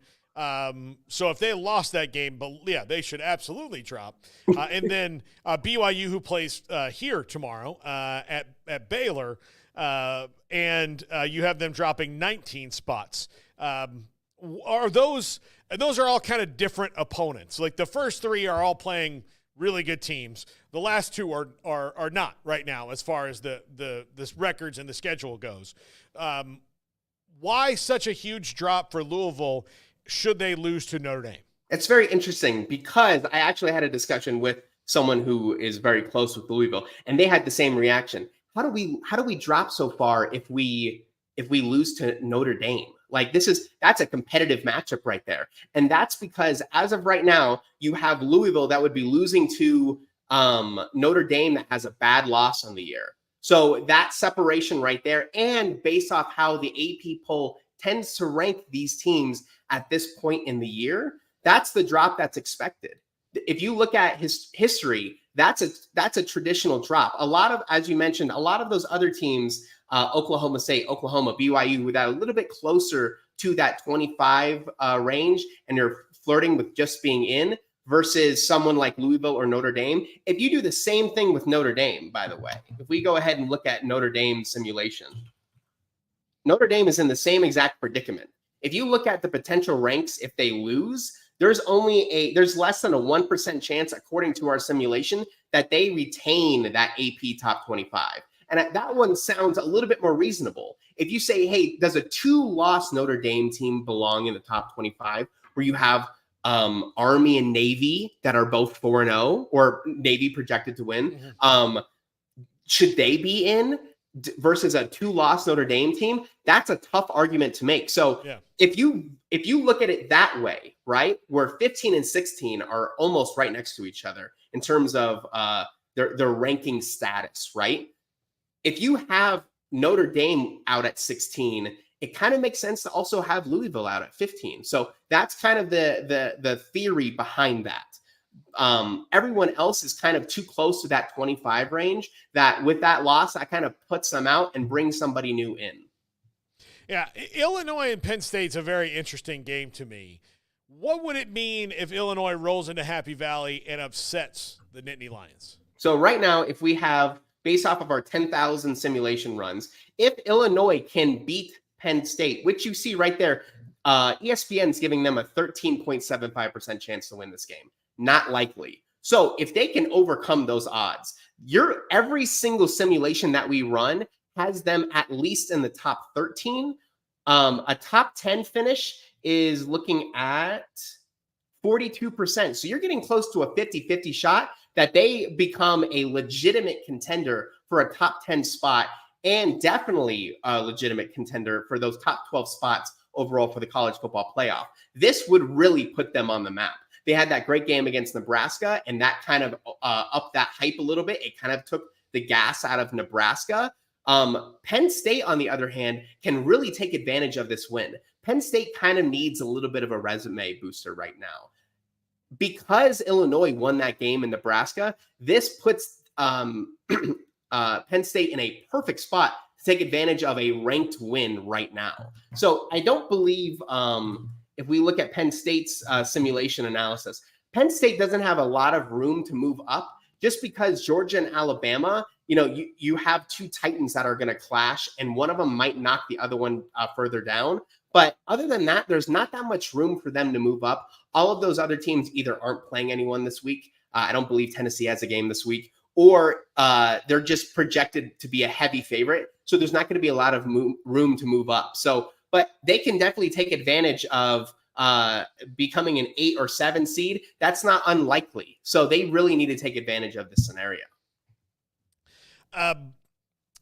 For Oklahoma State, what are the kind of like Oklahoma State and Kansas is a really interesting game because they both need this really bad. Like they really do. After Kansas State got stroked, Oklahoma State just didn't look like themselves at all. Utah really took it to them. You have them dropping 14 spots if the result holds. What would happen should they wake up out of their doldrums, find Ollie Gordon again, and win this game? Great. So let's go ahead and actually play with a what if simulation on this, because that's a perfect scenario. So, and if anyone has any other what if simulations, kind of like we did last week, I thought that was fun. Let's go ahead and play with that again. So right now, if we have in week 5, we go to Oklahoma State and Kansas State. Let's just flip the score 32-26, right? They go on a nice road win. I don't think the points are going to be that much different. We go ahead and run the simulation. In this scenario, you now have Oklahoma State jumping up to 18. Once again, not a lot of room to move up. It's really, really stiff. Penn State, Utah, Missouri, Michigan, USC, I don't see any of them really going anywhere. That's why Notre Dame isn't projected to jump up that much if they win. That's why Louisville is not projected to jump up that much. It's really stiff up top right now. So Oklahoma State can move up a couple slots with a win, and that sends Kansas State out of the top 25. Same thing. You have that will do a 2-loss Kansas State team or a 2-loss Oklahoma State team. You both kind of had your chances. It's not there anymore. It's time to move on to somebody else. Yeah. All right. Bracket Cat wants to know what happens if K-State won 48-0. 48-0. See, these are the type of scores that I want to hear, right? Give me the impossible. That's what this is supposed to handle. Perfect. Yeah. So we reset all the scores. We go down and we find that game again. Kansas State 48-0. Was that right? 48-0. Which happened a couple years ago. It's always my favorite when people say, give me 100-0, because that's what people really want to see, the extremes. Okay, 48-0. They move up a couple more slots. See? Yeah. Now they're up to the 7 slots to the 16 seed. That's a big blowout win. It's going to give you a little bit more love in the rankings. So do I think that's a hard 16? No. 15, 14, maybe. You're making a big statement against a ranked team. You're showing that you're over the BYU thing. Maybe the BYU is, hey, that's on the road. I think someone called BYU a vampire team. Any night game, they just typically win. And in the day, they just are flat, right? Maybe you just say, hey, that was just last week. That's not indicative of what we actually are as a team. Here we are. We're making a real statement. We are a real contender. Put us back in that 15-16 slot. Hey, Peyton, what happens if South Alabama upsets LSU? See, this is what I'm talking about, guys. That's what I want. All right. So here we go. Now we got South Alabama. Who are they playing again? LSU, right there. Yeah. Give me a crazy score. Let's say South Alabama 35, LSU 23. I mean, you could have said any score. I know. This would have been a crazy one. So here we go. All right, here we go. We're going to run our simulations. And it's fast, people, right? Just as a reminder, this is what we have. South Alabama 35, LSU 23. We have LSU dropping. I don't even know where they are. They should be out. Yes. I mean, I can't find them. Typically, I have. Oh, there they are, 32. Here, they're number 32. 32. Okay, perfect. Thank you for pointing that out to me. All right, so they're out. They'd definitely be out. Once again, 2-loss team right there. And just for fun, if you're curious on where South Alabama would land in this scenario, we're only showing the top 25 teams. So let's go ahead and we change this to all teams right here. And then I usually just cheat and do a control find South. There's South Carolina, South Florida. South Alabama would jump up to the 108th ranked team. So they're way down there. So that's a 14-point boost, but still nowhere close to the top 25. But that would definitely ruin LSU's season. By the way, speaking of LSU kind of madness, if you remember a few weeks ago, LSU won in South Carolina on a very controversial ending. Yeah. The refs really took that one away. So one of the cool things about the what if simulation is you can go back in time and see where the future would have led you. So for example, if we go back and let's go ahead and change this back to the top 25 teams. If we go back to week 3 of that game and we say, hey, what if South Carolina's pick 6 actually stood and they finished that game with 7 more points, which would make it a 40-36 score. If we run these simulations, if we go to week 4, so that happened in week 3, we can go ahead and look at week 4. Week 4 has South Carolina up to 19 and LSU down to 31. But we keep that momentum in the what if analysis. So if we go to week 5, South Carolina was still in there. They're still at 19. LSU is not in the top 25. We then go to week 6, which would be this week. Now you have South Carolina moving up to 17 and LSU finally breaking back into the top 25 with their projected win this week. So South Carolina got like barely any votes in the AP top 25 in this most recent poll. If they win that game at LSU, our algorithm predicts they're a top 17 team. That changes the entire landscape of this season.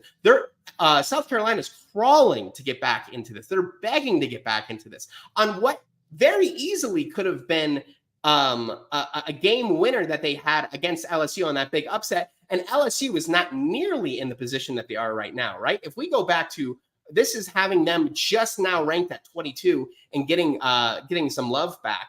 Right now, they're projected to be at 16. And they're losing a couple spots because they're not playing anyone important. And we think that there's a couple more teams that are going to slide ahead of them because they're proving a little bit more. So that's a gigantic change in these rankings. So one of the great things about our rankings right now, what if simulation, is it gives you the ability to change something in the past and see how it would have played out moving forward. All right, we have 2 more from the chat that we'd like to run through. I have one that's probably more of because you would have to do it about like 5 or 6 teams that would have this possibility right now. So I'll send it to you after so we can have it for next week. Love it. But Iowa State, if Houston beats Iowa State, what happens? Okay. Let's find Houston and Iowa State right here. So let's just let's take a couple points away. We'll give 23 on the road and let's do a nice, a good win, 40-23 Houston. We go ahead and run the what if simulation. So here we go. It doesn't look like Houston cracks the top 25, but Iowa State is for sure dropping out of the top 25 with that loss.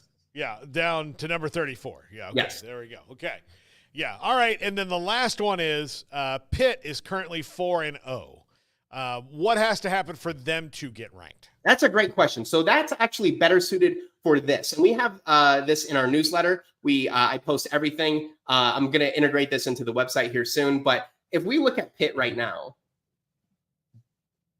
Pitt doesn't look like they played this week. So this is why this looks a little bit strange right here. But so they're top 34, it looks like. There's a chance of them being the 34th, 35th, and 36th team. They're getting a lot of love. Rutgers is another team, by the way, that a lot of people have not paid any attention to. They don't even play a ranked opponent until late October. I think it's USC. They could go 6-0, 7-0, 8-0 going into that game. They need to be have a little bit more attention paid to them. So as of right now, I'm not familiar with where Pitt's schedule is lined up for the next couple of weeks, but they're right on that borderline. So I think with a good solid win or two, they're definitely in that top 25 conversation. Wow. I mean, look, this has been so much, so much. It's great. It's absolutely great. And you know, we've hit, I think we've kind of hit all the big boys for this week. And yeah, that Alabama Georgia thing, Peyton, I think is going to be fascinating to see how people react to it, depending on how the game goes. Like, For sure. I don't think it's going to be a blow, but there's a chance that one team just blows a tire, right? And then it gets really weird, you know, on how that could work out. And then Texas, should they go ahead and beat Mississippi State, which everybody thinks that they will, if they beat them, cover the spread. Well, I mean, covering the spread is going to be tough because it's nearly 40 points. Yeah.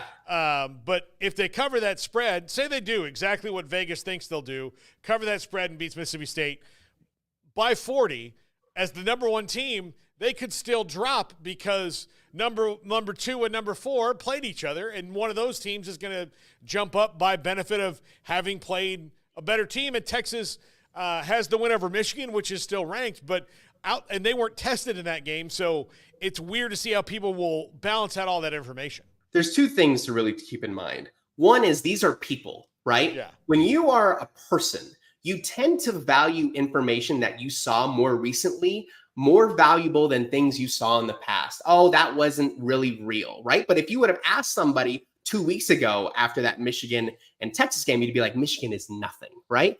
Prior to them beating USC, you'd be like, it's over for them. It's done. We talked last week about their quarterback problems. Like, there's no way, right? They can't figure this out. People really value what they see right now. And I believe so many eyes are going to be on that Alabama-Georgia game that people aren't even going to care how much Texas wins by. It's just not on their mind.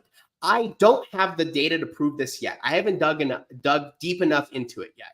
But I still think that's a reason why a lot of West Coast teams don't get the love that they really deserve, because no one was really watching it. It was too late at night. I missed the BYU upset. What happened? I'll watch the highlights on SportsCenter. Oh, interesting score. Yeah, they probably should be ranked.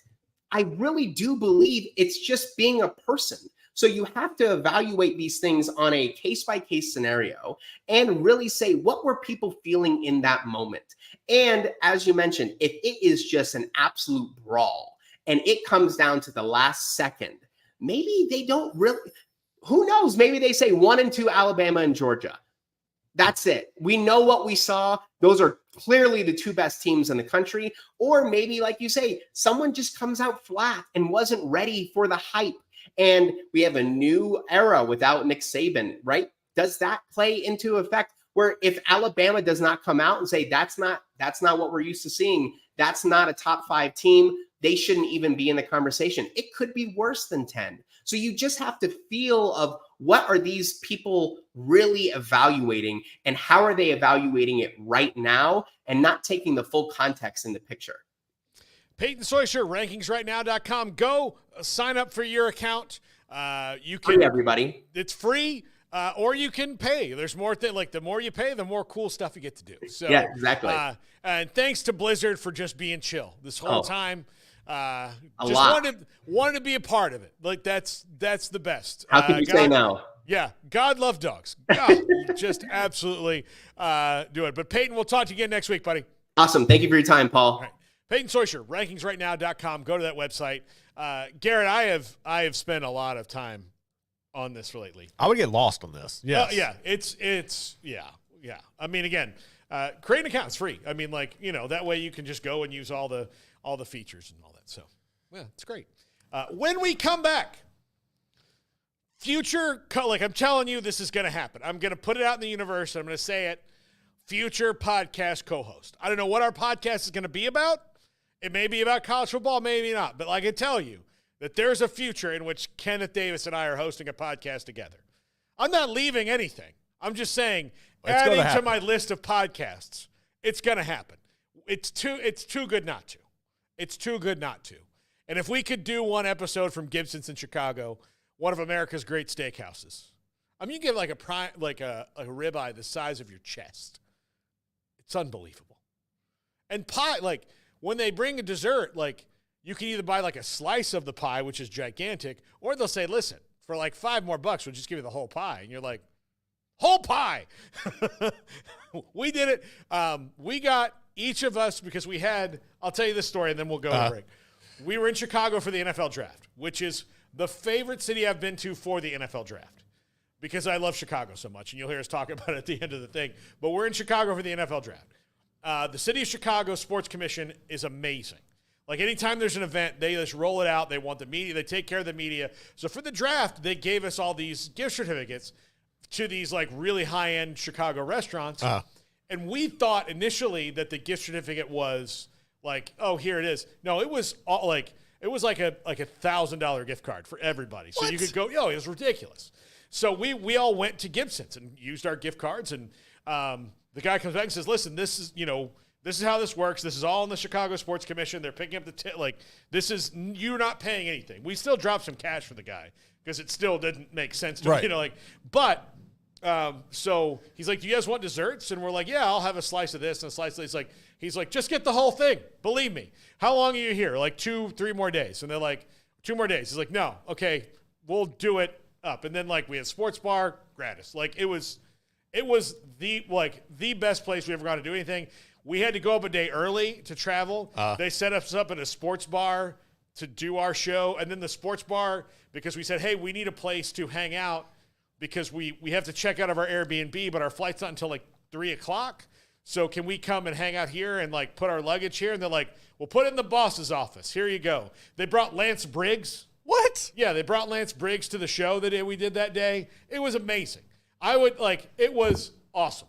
There's it was so great. But if you live in Chicago or you go to Chicago, you have to go. They call it the Viagra Triangle, but it's this area, and it's got all these really awesome steakhouses. And Gibson's is my favorite one. But you can't really go wrong. It's just Chicago's an amazing, great city. Great city. It's so much fun, and especially if you do go now or wait until the summer because it's the best city in the summer. In fact, I think I'm selling Garrett and his family and his friend. You guys take road trips, right? Yeah, we go. Yeah, we've been around a few different times. Yeah. So I would say Chicago. Oh, Chicago's definitely on my bucket list of places I got to get to. Because here's the thing. You can pop up to Milwaukee. It's not far. You could zip over to Indianapolis. It's not far. I might have to take a detour. I'm going to try to because Ava's trying to go up to see a school she applied to in Pennsylvania on spring break. So I'm trying to So you go, detour. You just go up and then just come back. Yeah. This way. Might have to do that. Yeah. Also, you could train trip that. I know. I've looked at the Amtrak. Yeah, you could train trip. It's a little bit longer than it probably should be. But it might be worth it. But look, if you're not driving. Yep. Yeah, there you go. When we come back, Kenneth Davis. This is 365 Sports. I've had a lot of ailments. My goodness. Hey, this is David Smoke. I'm 65 years old, and I'm going to have some things break down. I work out still most every day. I can't run like I used to. My hip is bothering me, and I've had injections in my back. In fact, one back in April up in Dallas, and it worked, but it did not solve the problem. So I need to get another MRI of my lower back, my lower lumbar, and also at some point figure out, is that what is affecting me having this throbbing pain? And it's more often than I even admit in my right hip. Ideal MRI set me up with an MRI last week thanks to my doctor calling them and saying, this is what we need from your state-of-the-art imaging machines. So, Ideal MRI, $497 or less every single time. Dr. Rob Maxey and his ownership and partnership, they have done a phenomenal job. This saves you money, a bunch of money. The average is $1,100, and you don't pay anything more and sometimes less with IdealMRI.com. Baylor alumni are more than 160,000 strong. When we all join hands to support our university, we don't just move the needle, we move mountains. Working together, we create life-changing opportunities for students on the field, in the classroom, in the laboratory, and in life for generations to come. So get connected, get involved. Learn how at Baylor.edu/alumni.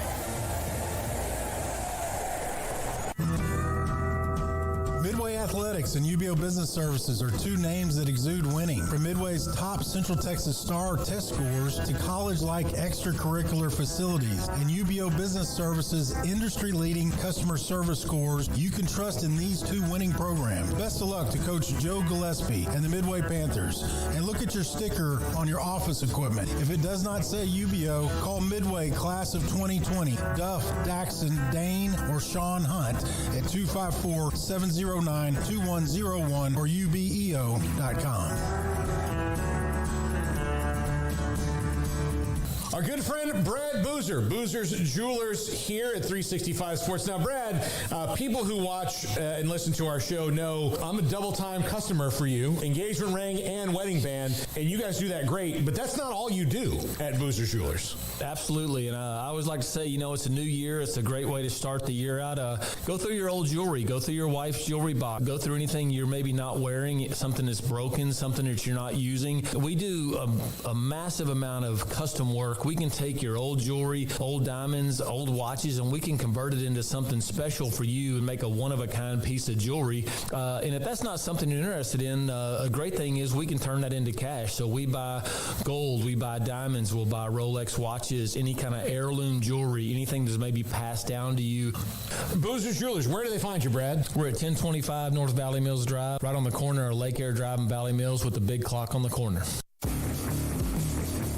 This is 365 Sports, powered by Sikkim365.com. This segment is brought to you by Bud Light. Enjoy the smooth, crisp taste of Bud Light beer. Easy to drink, easy to enjoy. Davis, Big Ten Country, joins us as he does every Friday here on 365 Sports. And Kenneth, I want to start out, we'll talk about this week next, but last week you and I wrote off Michigan. We're like, they can't score. And look, this idea of you're going to get big plays in the running game every week is not sustainable, but it worked against USC, and that defense showed that, they still got some dudes. By the way, Garrett, I never did say this, but I think this is the best segment. Kal-El Mullings is their running back.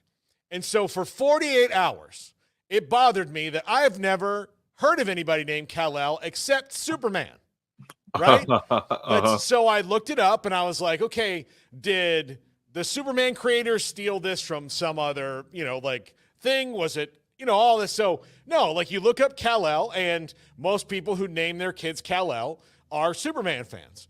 So right. I sent a text to Angelique Shingelis, who covers Michigan. She's one of the best. And I said, hey, can you just maybe if you get a chance, ask him? And she's like, well, that's kind of interesting. Let me ask him right now. So she sent him a text. He responded, yes, his mother was a crazy big Superman fan and just took out the hyphen in Kal-El. So Kal-El Mullings. And the other thing that bothered me was they kept calling him Kal-El. And I was like, I think that's Kal-El. I think that's Kal-El, and that means he's Superman. And sure enough, I was right, and I don't even know the kid. And so my nerdiness, and look, I'll show you this. This is my mouse pad.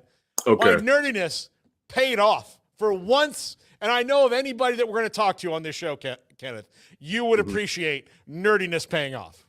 Okay, so let me, full disclosure, my nephew from one of the favorite people, my younger brother passed from leukemia some years ago. His middle child's name is Kal-El. And my brother got that because when I was younger, I was going to name my first son Kal-El. My first son's name is Kenton. Yeah, so your nerdiness, it speaks to my heart is what I'm trying to say to you, that you peeped that. Anybody that's been a superhero fan or a comic book nerd at some point in your lives, you got to love that one. So, yeah, I love the fact that you did your research to find out. But you're right. It would be interesting because when you're saying that, I was wondering did it have like a Gaelic origin? You know what I'm saying? When you think about, well, it's Hebrew actually. Okay. That would definitely make sense. That would definitely make sense. Because Smith and Schuster or Simon and Schuster were Jewish. They're Jewish guys. So it means voice of God in Hebrew, or like loosely translated. So yeah, I didn't know that. I was like looking, I was like, okay, well, I was like, well, I mean, maybe he's Jewish. I had no idea. Like, yeah, you don't know. I mean, like, you know, like, I don't know. We're Jewish too. We're out there. We're out there. Like all Christian people are 50% Jewish. Right. It's the first half, right? So I was like, well, maybe I don't know. I mean, so I just wrote that and I was like, oh man, there we go. I feel like I got a scoop. I mean, minor scoop at that, but still, I can't wait for her to write a column on it. That's where I was going. I was like, you just wrote someone's story. Yeah, she was like, no, I'm going to write about this eventually. Like, you know, because again, here's the other cool thing about Kal-El Mullings is that nobody is talking about him. He's not the one on the video game, but he's the one who's producing for them right now. Yeah, former linebacker is just mauling and grading everybody. And as you pointed out, led them to victory last week. Listen, I want to apologize to the University of Michigan's fan base. I was so high off of that Kool-Aid from USC that we did not respect your championship vigor. I didn't see it. I know Michigan has an insane record of having victories when the quarterback throws under 100 yards. Alex Orji didn't do it through the air, but they pulled it off. Shout out to Sharon Moore and that staff. And you look at what Wink did to that USC deep. The fact that Miller Moss was running for his life about the first 3 quarters of that game, it kind of shows you that, you know, USC still has some way to do. I'm still happy for what USC has brought to the Big Ten and how well they've played, but there's still the questions about those trenches. And I guess a team, if we were going to talk about trenches that could do it, is a team with Michigan that's built up front when you're talking about the defensive line and the offensive line. So it'll be interesting moving forward against some teams that can kind of get into a type of situation where Michigan will have to play from behind what they're going to do in the quarterback position as they go further into their Big Ten season. But for them to do that to SC last week, you got to give them their props. And I will eat crow on that respectfully. It's funny, but that's one of those things sometimes when you do this, everybody wants to be right. Nobody wants to be wrong. But none of us are 100% right. Now, people know that in life in general. But I was watching that victory like, oh boy, next week, when we talk about this, what I don't want to hear. Yeah. I was like, oh man, this one right here. But we had some other games that worked out in our way. So I'm not. Yeah, we had some, but this was good because one, you don't want the slippage with Michigan to be as vast as what it looks like it could be. That we still have some games to move forward, but it's good to see against an offense that can put up points and had such a balanced attack. When you're talking about through the air in USC, that they showed that this is still Big Ten football, and you're going to have some hogs up front if you want to do some of the things that you want to do as you join the Big Ten.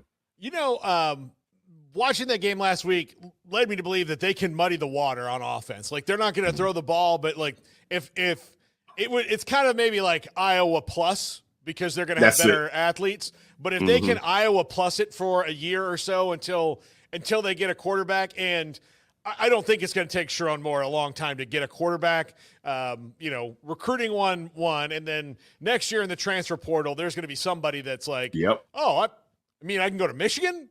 Well, that part. Sign me up. Yeah. I mean, and on top of that, to even piggyback what you're saying, they're going to want to go to Michigan, one, because it's the university, but also this isn't maybe Michigan. Michigan just won a national championship. So it's cool again for this generation, perhaps, to attend a school like that. So, yeah, I'm with you. They have to do both. They have to, of course, have a young quarterback that they're bringing up, but they also have to get into the transfer portal. It's no reason not to take advantage of it and get this team back on top in the Big Ten versus the Ohio States and the Oregons. Yeah. And absolutely. Penn State too. Let me give shout out to my Penn State too, and my Penn State folks too. But James Franklin still has some stuff to prove when it comes to the big boys. Yeah. Actually, this is an interesting week for James Franklin. He's not playing a big boy because Illinois is, regarded as one of the middle teams in the league. But this Illinois team is damn good. They are really good. Luke Altmaier is playing at a really high level right now after that Nebraska win last week. He's feeling really good. He's a guy who's fought back from some adversity. He was benched last year, and this year has looked really good in all their games, including the second half against Nebraska. He really was locked in and difficult to stop. And, this week they're in Happy Valley. That's going to be tough, but they just played at a tough play. Like, they got a good little warm-up for going to Happy Valley because it's going to be very similar as far as atmosphere wise. It's going to be loud. It's going to be crazy. It's a night game. It's going to be bonkers there at Penn State. So this is Penn State's first prove it game of the year where, okay, not only do you have to deal with the big boys later on when you play, the Ohio States and all that of the world, but now you've got an upstart who would love nothing more than to take a chunk out of you. Yeah. Listen, full disclosure, I am president of the Drew Aller fan club. Yeah. I hoped that Drew Aller could develop into this because last year, for people that didn't watch Penn State, you can see athletically that his arm talent and also he can get out and stretch defenses. But they kind of used him as a game manager because they didn't have the explosive players that they now have on the outside at receiver. All they had was a KLS last year, and he's much more of a possession receiver. James Franklin, I'll say this. They haven't been getting the amount of sacks, but they've still been getting pressures when you look at the fact that they don't have Chop Robinson and Adisa Isaac. You have Abdul Carter now, still kind of playing a hybrid role, but also being used as a defensive end in that kind of Micah Parsons at role, I guess, why you would want to entertain that as far as him shifting to the D-line.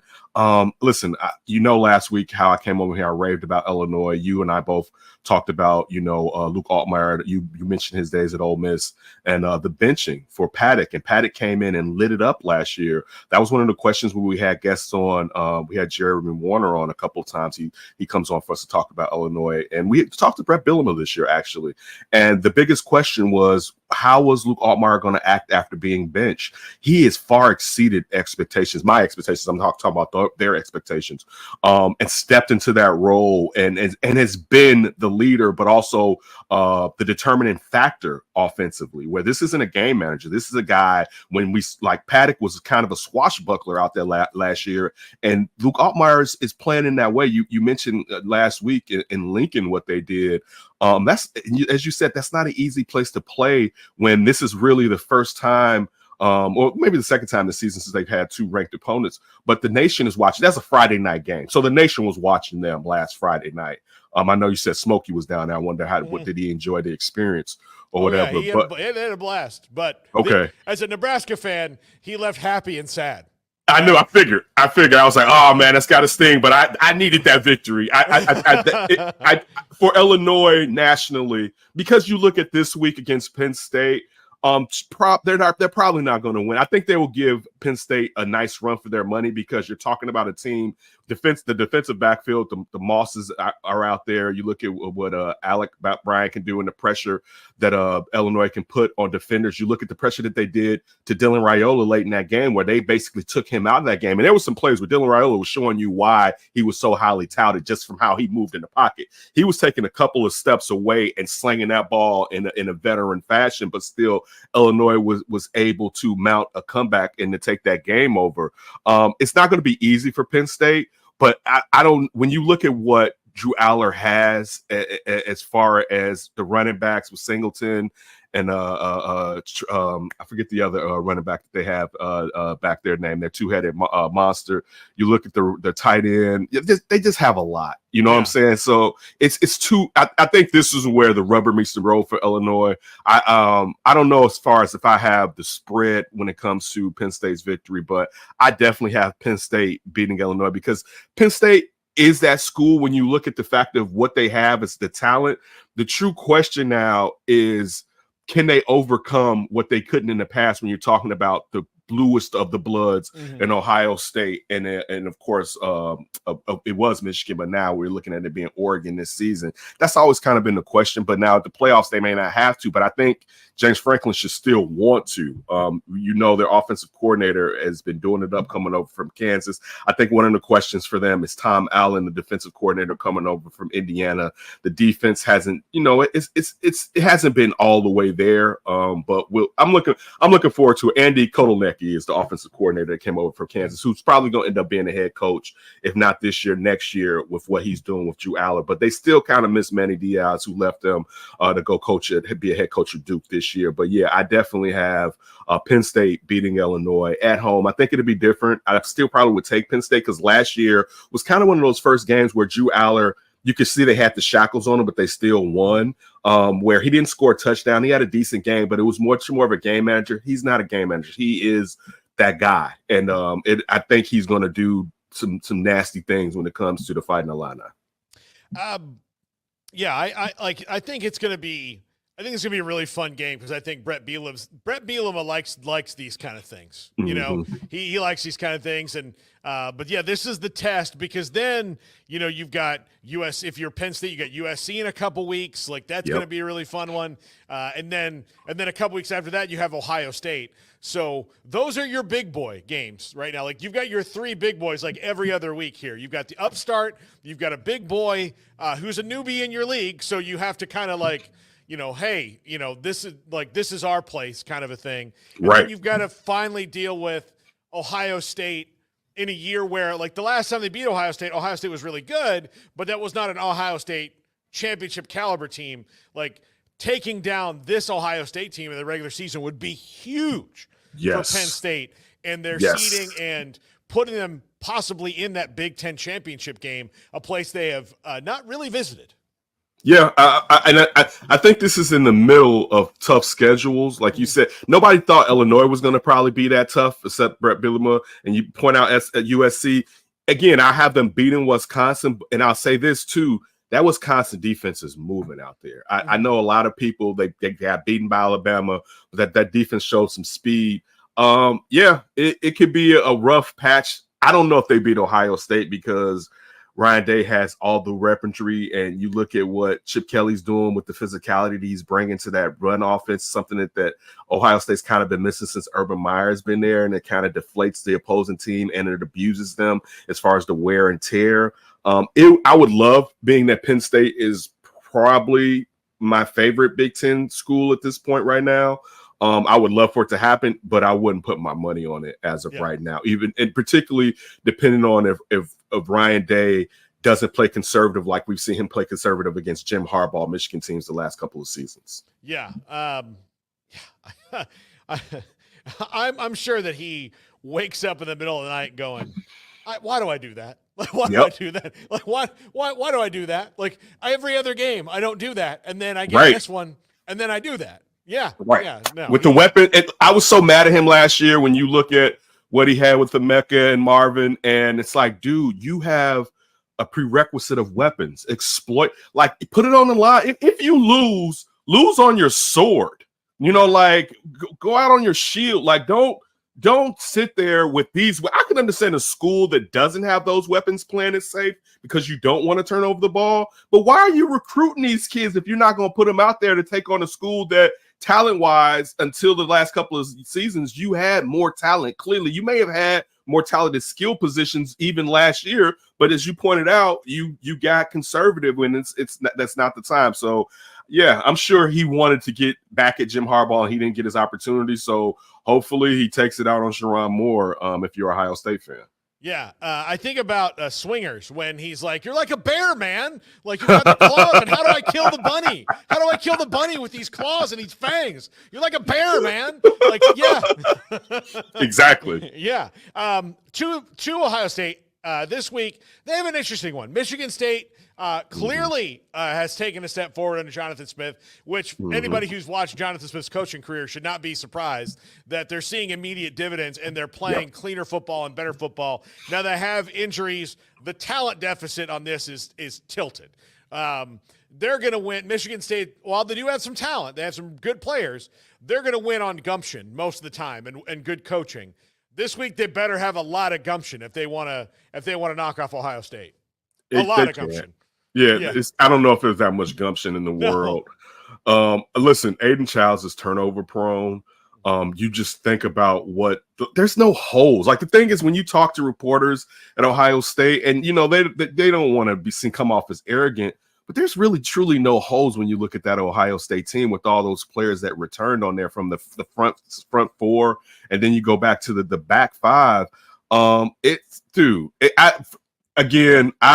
I like what Michigan State is doing because you think of what happened with Mel Turner last year, and even some players came out and said kind of they didn't like or didn't play for each other. Let me say they didn't like each other. I didn't expect this turnaround as fast, but you pointed out what Smith has done in the past. But yeah, this isn't the game for them to show anything. I think the Maryland game, they should be happy with the fact that they were able to defeat Maryland this year, but I don't have them close to being able to do anything to Ohio State. This is one of those games where it's a barometer for Michigan State for the upcoming seasons with this program and this new coach to look at where they were and perhaps in the future look at where they are now and talk about, I remember when that team did this to us and now they wouldn't be able to do this. But right now they're going to get bludgeoned going up against this Ohio State team this weekend. Yeah, absolutely. So the surprise game of this week, and nobody's going to notice it nationwide unless you're a Big Ten fan, but you have two teams playing really good football right now in Maryland and Indiana. Curt Cignetti's been a godsend for them. Like, everything's working out in Indiana right now. This is the game that's on the Big Ten Network. And look, nobody's like, after this week, we may not talk about these teams again. I don't know. But right. I did think it would be interesting to hear from your perspective. When you talk about teams that are making steps forward, Maryland doing well so far, and Curt Cignetti, first year at Indiana, has got them back to a point where they're probably in a bowl game this year. Yeah, they are. You look at what they've been doing with their rushing attack. I think UCLA was the only team they didn't have more than like 220-something rush yards versus in the play of Curtis Rourke at quarterback has been extremely solid for Indiana. They're doing it the right way. You're doing it one where you're combining your run game and your passing package properly. I didn't have Indiana performing this well, being that, it's the next door. I literally am 5 minutes away from Indiana. Like, I can get in the car and there's a road close to I used to go to school right next to Indiana. My high school, St. Francis D. Sales, is right next to Hammond, Indiana. But still, I have no love for them. But yeah, and again, I'm a big Maryland proponent. We've a lot of times had Lights Out join the show to talk about Maryland football. You thought with Talia Tagovailoa leaving, and a lot of people don't realize how he was one of the best quarterbacks in the Big Ten the last couple of years, but Billy Edwards Jr. has filled in admirably, and you've been getting what you need with him having like 8 touchdowns and a couple interceptions. I really want to go with Maryland here because I just feel like this program has been tuning up longer. But I said on Big Ten Country, I gotta give Cignetti his props. And I have to wait till they lose before I can pick against them. So I'm taking Indiana with this game, even though, like, for me, it's really hard sometimes to go against Maryland because Maryland, in all fairness, if we're talking about the Big Ten, is over the last several years has been in a better program easily than what Tom Allen had here before he became defensive coordinator at Penn State that he had been running when it comes to the Hoosiers. But right now, you look at what Indiana is able to do. Yeah, I'm definitely choosing Indiana to beat Maryland in a close game. Yeah, I'm a big Mike Loxley guy. I've always liked him. I think he's really savvy and different, and it is like what I always think about him is one day, like, he's going to get the right mix in there and it's going to click for him, like, in a way that, and people are like, oh, where's this been? It's like, it's kind of been there. It's just, when you're recruiting against Ohio State and Michigan and Penn State and all these, like, especially Maryland and Penn State, like, right there, like, I'm sure there's tons of kids that he's like, hey, you want to come here? And they're like, yeah, but Penn State just called. And you're like, that part. Yeah. Okay. Like, if he can make a dent in that a little bit. That's what when I said Lights Out, I was referring to Sean Merriman, former Chargers linebacker, edge rusher. Sean Merriman said what you said. He's always coming on talking about if we can lock in the kids in the DMV, Maryland and the Terrapins can be what we expect them to be. But you pointed out where, look, the best quarterback from there is Caleb Williams. Where did he go to Oklahoma, USC? Exactly. So if you can keep those kids there, but that's hard for a lot of schools that don't have. E.J. Manuel's from Norfolk, Virginia, right? Like, he was a top quarterback that he went to FSU. So we see it here in Illinois, where you have schools coming in here right now getting defensive linemen, snatching them out under the nose of these regional schools around here. Like they rarely ever choose Illinois that when a big time program, because this is your future. Like, let's also be clear. I understand why if you have an opportunity to go to Maryland But what James Franklin has been doing at Penn State, you decide to go to Penn State. I understand why, if you are a Caleb Williams and you're looking at, I'm a quarterback, I want to be mentored by someone who has a proven resume of it. You can come in for a year, or you can be a player that comes in as a young freshman. But we know what Lincoln Riley can do. So I understand why. But to the point that you're making, it's about proving that, listen, everything that you can get outside of this region, you can get at home, and you can play easily and closer to your parents. So stay at home. But that's hard. That's a hard thing to really convince kids and to make what hasn't been vogue in, for the most part. And I think that's a problem with a lot of schools that are the middle schools in their conferences, to try to prove to those kids that they can stay home instead of going to those larger programs. All right, let's get outside the Big Ten to the game I know you really care about this week, and that's Georgia and Alabama in Tuscaloosa. This is a time where Georgia's got some injuries on their offensive line. Mm-hmm. I think that some of the outside noise has kind of gotten to them a little bit. There's a little bit of stress around them that they'd been able to block out until a couple weeks ago. Now, I don't think anybody should be all of a sudden not afraid of them, but they are vulnerable in a way they haven't been. And Kalen DeBoer looks like he hasn't missed a step yet there at Alabama. And Jalen Milroe's playing great football right now. I picked Bama in this game because it's at home, and I kind of prefer Milroe to Carson Beck too. Like, it's just, I think there's some things happening there that everybody wanted to be over, right? They thought, like, okay, good, Saban's gone, it's over. Well, I mean, it's not all that gone. Like, it's only been a couple months. Like, it's not really all that good. His office is still in the building, so if Kalen DeBoer wants to ask him a question, he can just walk to the other side and say, hey, Nick, what do you think about this? So those things are all there. I really like what Bama's putting together so far. This hits home here. So I'm saying, as a real Bama fan, to be honest with you, and I know a lot of people, and I talk about schools in the Big Ten. I'm like, I talk about Ohio State to people that report on Ohio State. I'm like, say it with y'all chest out. You guys are Ohio State, and you act sometimes meeker than what you should act. Yeah. I'm going to get a tad bit meek right here while I talk trash to other people. Kirby is a different monster, and that's the fear. And I know he doesn't have the best record versus Alabama, but I mean, that record could be flipped with just 1-2 a pass.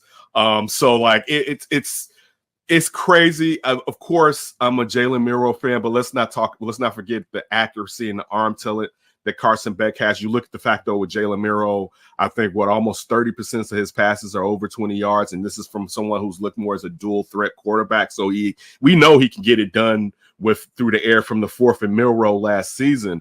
I got to see it. Paul, I'm just gonna be honest with you. I'm some people, and it's funny, my co-host on Big Ten Country, he's an alumni of U of I, Illinois, for anybody, and he won't pick them, right? Yeah. And I'm a ride or die, so I'm a ride, of course, with the Tide, but I'll be happy when there's nothing but zeros on the board, because Kirby can do it versus Alabama. I mean, that Georgia program, you know what? This part right here. Everything that we just said about Maryland, and of course, Georgia is more heralded than Maryland. But what Kirby has done, sealing the border around those players in Georgia, it's what we're kind of saying about these other institutions, because you can just see how talent rich, and of course, his players outside of the state because of what he's done, but how talent rich that area is. I want Kalen DeBoer. I want there to not be a misstep with him taking over for the great Nick Saban. I still have to see moving forward how these trenches are going to be. And the cupboard wasn't totally bare. I know there were some transfer portal. There are a decent amount of transfer portal guys, see Ohio State, but still, it's Bama. I just hope, and I was talking about being in vogue and being cool a second ago, I hope that Bama doesn't seem stale to these kids that are right now in high school. You know what I'm saying? I hope that they can still feel the coolness so that we can keep this going. I know it'll never be one because of the playoffs in general, but it'll never be what Nick Saban had with just the embarrassment of titles. But if you can get to where, every 5 years, maybe we get one or two, I'll be happy, because Nick Saban took us on such a ride. And a lot of people, I used to tell one of my close friends who's a Bama fan, like, I used to tell them the last 3 years, I was like, the empire has fallen. Just enjoy it. I'm like, when the Bryce Young year, I would tell him, like, we stole the title. And there's nothing better than stealing any championship. And if you have a team that it looks like it has a chance, but it's not the odds-on favorite, and you snatch it, it's great just to add to the trophy case. And that's what I felt like that season that the Bryce Young, they won with Bryce Young at quarterback for Bama. I have Bama winning this game, but I'm not saying it with my chest out, Paul, to answer your question. Yeah, I want to look as a Florida State guy. Like, I have years where I will say it with my chest out. Yeah, they're coming to me this week. I'm going tomorrow to the SMU game, and I have only once in my life when they played at Oklahoma. Christian Ponder was a quarterback, so a long time ago. I went to that game, and my friends and I walked in, and we were like, this is not going to be great. And like, I've never walked in with like, okay, so I know how you feel. Yes. It's not quite like yours is not as severe as mine is right now, but I know, like, I've got real problems. I feel you. Don't get this twisted. Yeah. The first Bobby Bowden was like the first college coach. No, probably Lou Holtz, but he was the second college coach that I loved as a young kid. Like, Florida State up here was really vogue for us. Like, you're talking about Deion, Leroy Butler, like, just that was the school. Like, when the movie The Program, we're like, man, that's Florida. It's like, we love Florida State. Yeah. So, and it's funny, I talk about Florida State a lot as far as those hot and cold schools where Florida State, you look at what Jimbo had going there, then it's like, it's frustrating because I love Florida State.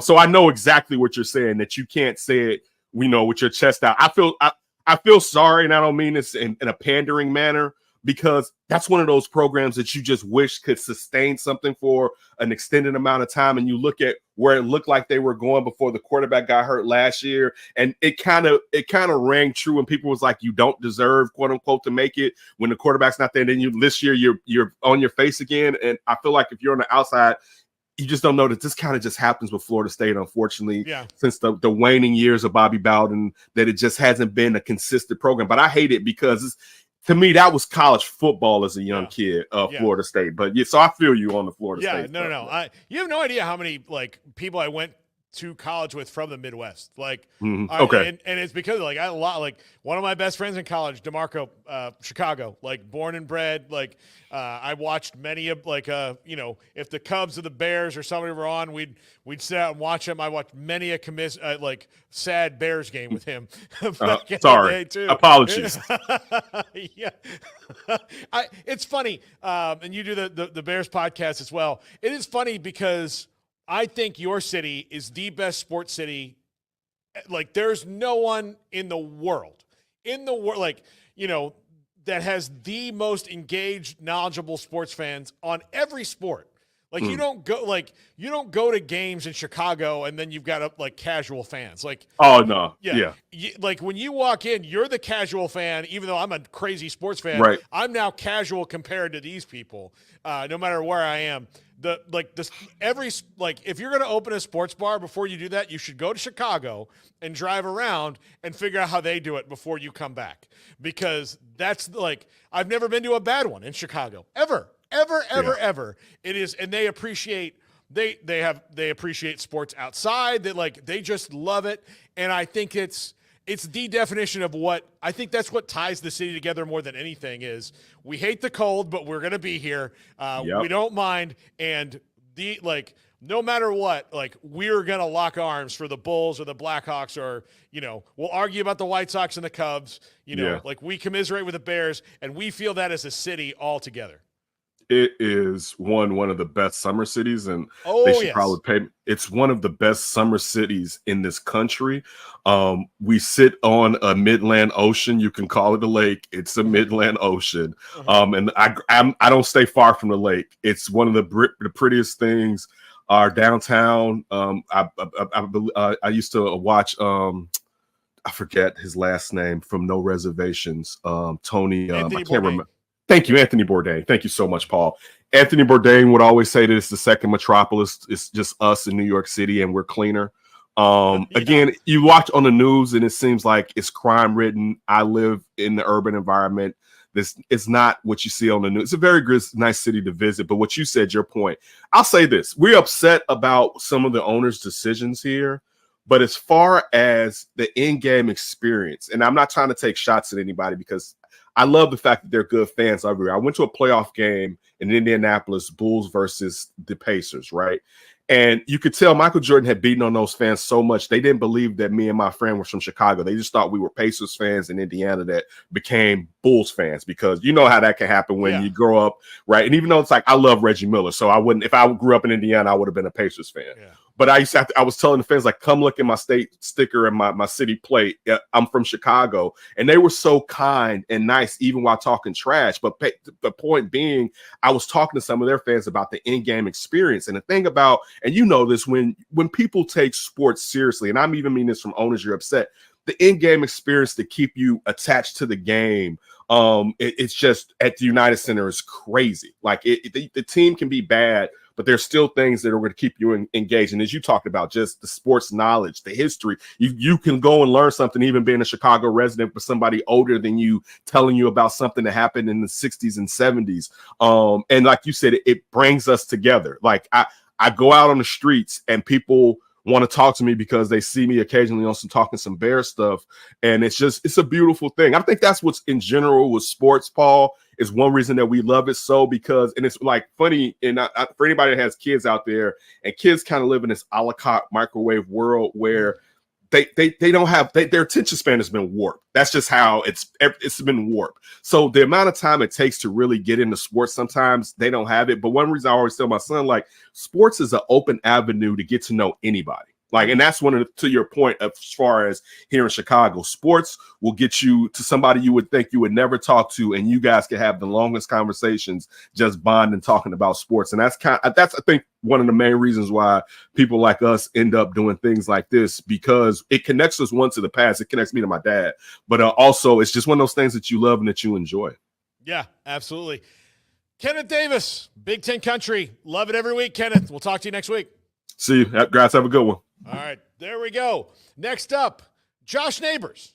We'll talk Big 12 with us from Big 12 Watch. This is 365 Sports.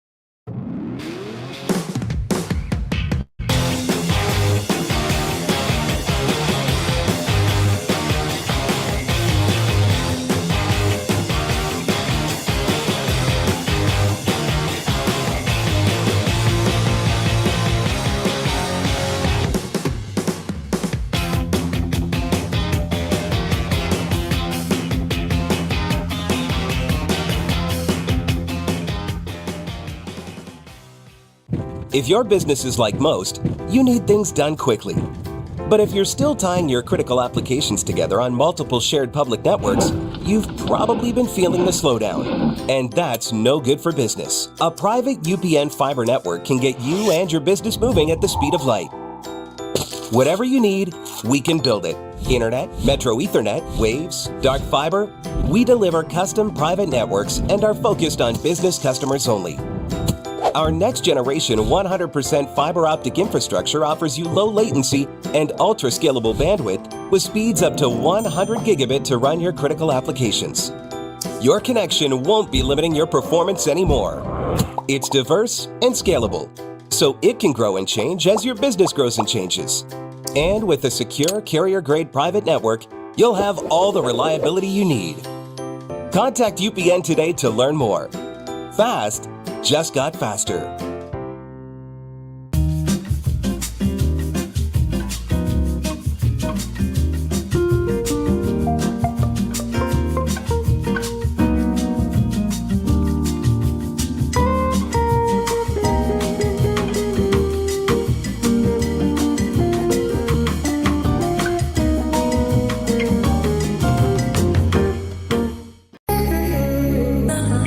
For Paul Catalina's Top 5, brought to you by Texas Beef House. Where's the best beef in Texas? Your house when you order from Texas Beef House. Unleash the flavor of Texas raised Wagyu. From our pasture to your plate, TexasBeefHouse.com. Happy Friday, everybody. It's time for the Top 5. I'm Paul Catalina, brought to you by Texas Beef House. You know the deal. 365 Sports at bitonbeef.com. I don't need to wax rhapsodic about them, but I will. They're fantastic. We love them. Get some Wagyu beef at bitonbeef.com and texasbeefhouse.com.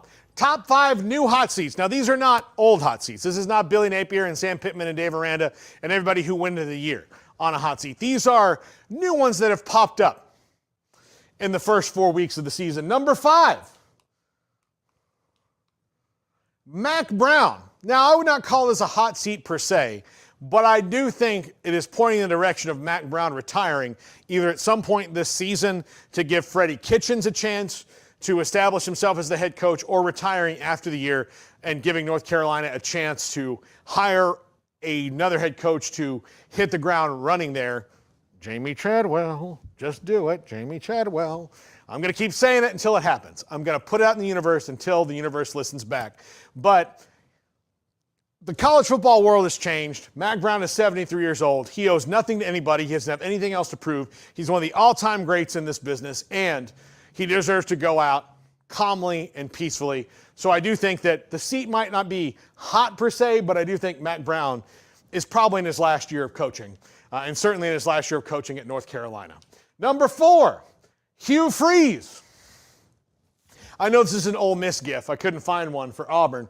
He hasn't been there or done anything notable enough to get an Auburn gif yet. He threw his quarterbacks under the bus last week. When you start blaming players, that's not good. And the other thing that happens when you start blaming players and not winning and not getting quarterbacks, and you're supposed to be an offensive and QB guru, your fan base gets a little upset. Your alumni get a little upset. The leadership gets a little upset. And when those people are upset, and those people are from Auburn who are outside their mind most of the time, you are skating on thin ice, Hugh. Do not dare these people to fire you. They don't care. They're like Donald Trump. They love firing people. It's their whole vibe. You're fired is their thing. They love it. It's their slogan. They're probably mad that The Apprentice took it away from them. They love firing coaches at Auburn. They do it better than they do anything else. You're not above it, man. They will fire you for less. They have fired people for less. It's Auburn. Get right or get out. Number 3, Brent Pry at Virginia Tech. High expectations coming into this year. He's already taken a couple losses, and they just haven't looked cohesive as a team. Kyron Jones has suffered through some injuries, wasn't particularly good this last week, and Virginia Tech wants to be back where they were, one of the better teams in the ACC. They have not been that in a long time. And when you see teams like Georgia Tech playing pretty well, Syracuse has done well, now you have SMU, Stanford, and Cal, who are all varying degrees of good, coming into the league. It's not getting easier for teams like Virginia Tech when you throw in, they're not getting bad teams coming in right now. Stanford, better than most expected so far. So you've got teams in the league. Pitt's better this year. Clemson's back to prominence. Miami's great. Like, where are your wins coming from? Like, where are these bad teams that you're going to step on anymore to get there? Few and far between for Virginia Tech. So while, I mean, this would be, like I said, a new hot seat, wouldn't be surprised if they start squawking about Brent Pry in Blacksburg. Number 2. The computer just doesn't want to admit that this is a new hot seat. Hold on. I'm going to walk off camera for a second. There we go. Now I'm back. PJ Fleck. A lot of the talk in the offseason, especially from people like me, was that Iowa would be the team in the new Big Ten that struggled to find its new identity. With teams like Oregon and Washington and USC coming in, they had to get better at offense soon. They had to get busy living or get busy dying. And actually, through the first few weeks of the season, it looks like Iowa's adapted fairly well. Now, do they need to get better at quarterback? Yes, but they don't just have a quarterback farm where you can go and pick one up like a pumpkin patch. So what team has not adapted well enough yet? It's not old Kirk Ferentz, it's young PJ Fleck. He has not quite gotten there yet. And I wouldn't be surprised to see soon some talk about PJ Fleck. Just can he adapt, and can Minnesota, what do they have to do to recruit to the new Big Ten, to stay competitive in this conference, which is hard enough to win anyway. not just because of the quality of teams in it, but the amount. There's 18 teams in the league. How are you going to be in the upper tier? How are you going to be a team that's repeatedly in playoff contention, or at least some of the time in playoff contention? Minnesota might be as far off as anybody else in that league right now. Number one. And here we go again. There we go. Dave Doran, a guy I think is a really good coach and has done a very good job at NC State. But defensively, they're a disaster this year, and there was thought that they could contend for the conference crown. I think that's out the door now, given that defense. Now, the season's still early, and a lot of things could happen around them, but the point is that they need stuff to happen around them now, as opposed to controlling their own destiny, which is something I thought they might be able to do, bring in a guy I really liked at quarterback in Grayson McCall. That's not happened. Grayson McCall was injured last week and don't know how long he's going to be out, and they just got shredded by Clemson. Absolutely shredded. Clemson is here, and they are here, and if you want to compete for the league, you need to be here. And they're not there, and as a few years into Dave Doran, I think he's okay, but the defense is so bad in the state of North Carolina right now, whether it's App State, UNC, or NC State, none of them are tackling. And Dave Doran is the one I'm most surprised about because he builds his teams on being physical and full of attitude, and they just don't have that this year with the Wolfpack. That's going to do it for the top five. That's also going to do it for this week of shows. Don't forget about the pregame show with Craig and Smokey tomorrow. I'll be off in Dallas as SMU welcomes Florida State. I hope you guys have a great weekend. I'll see you Monday.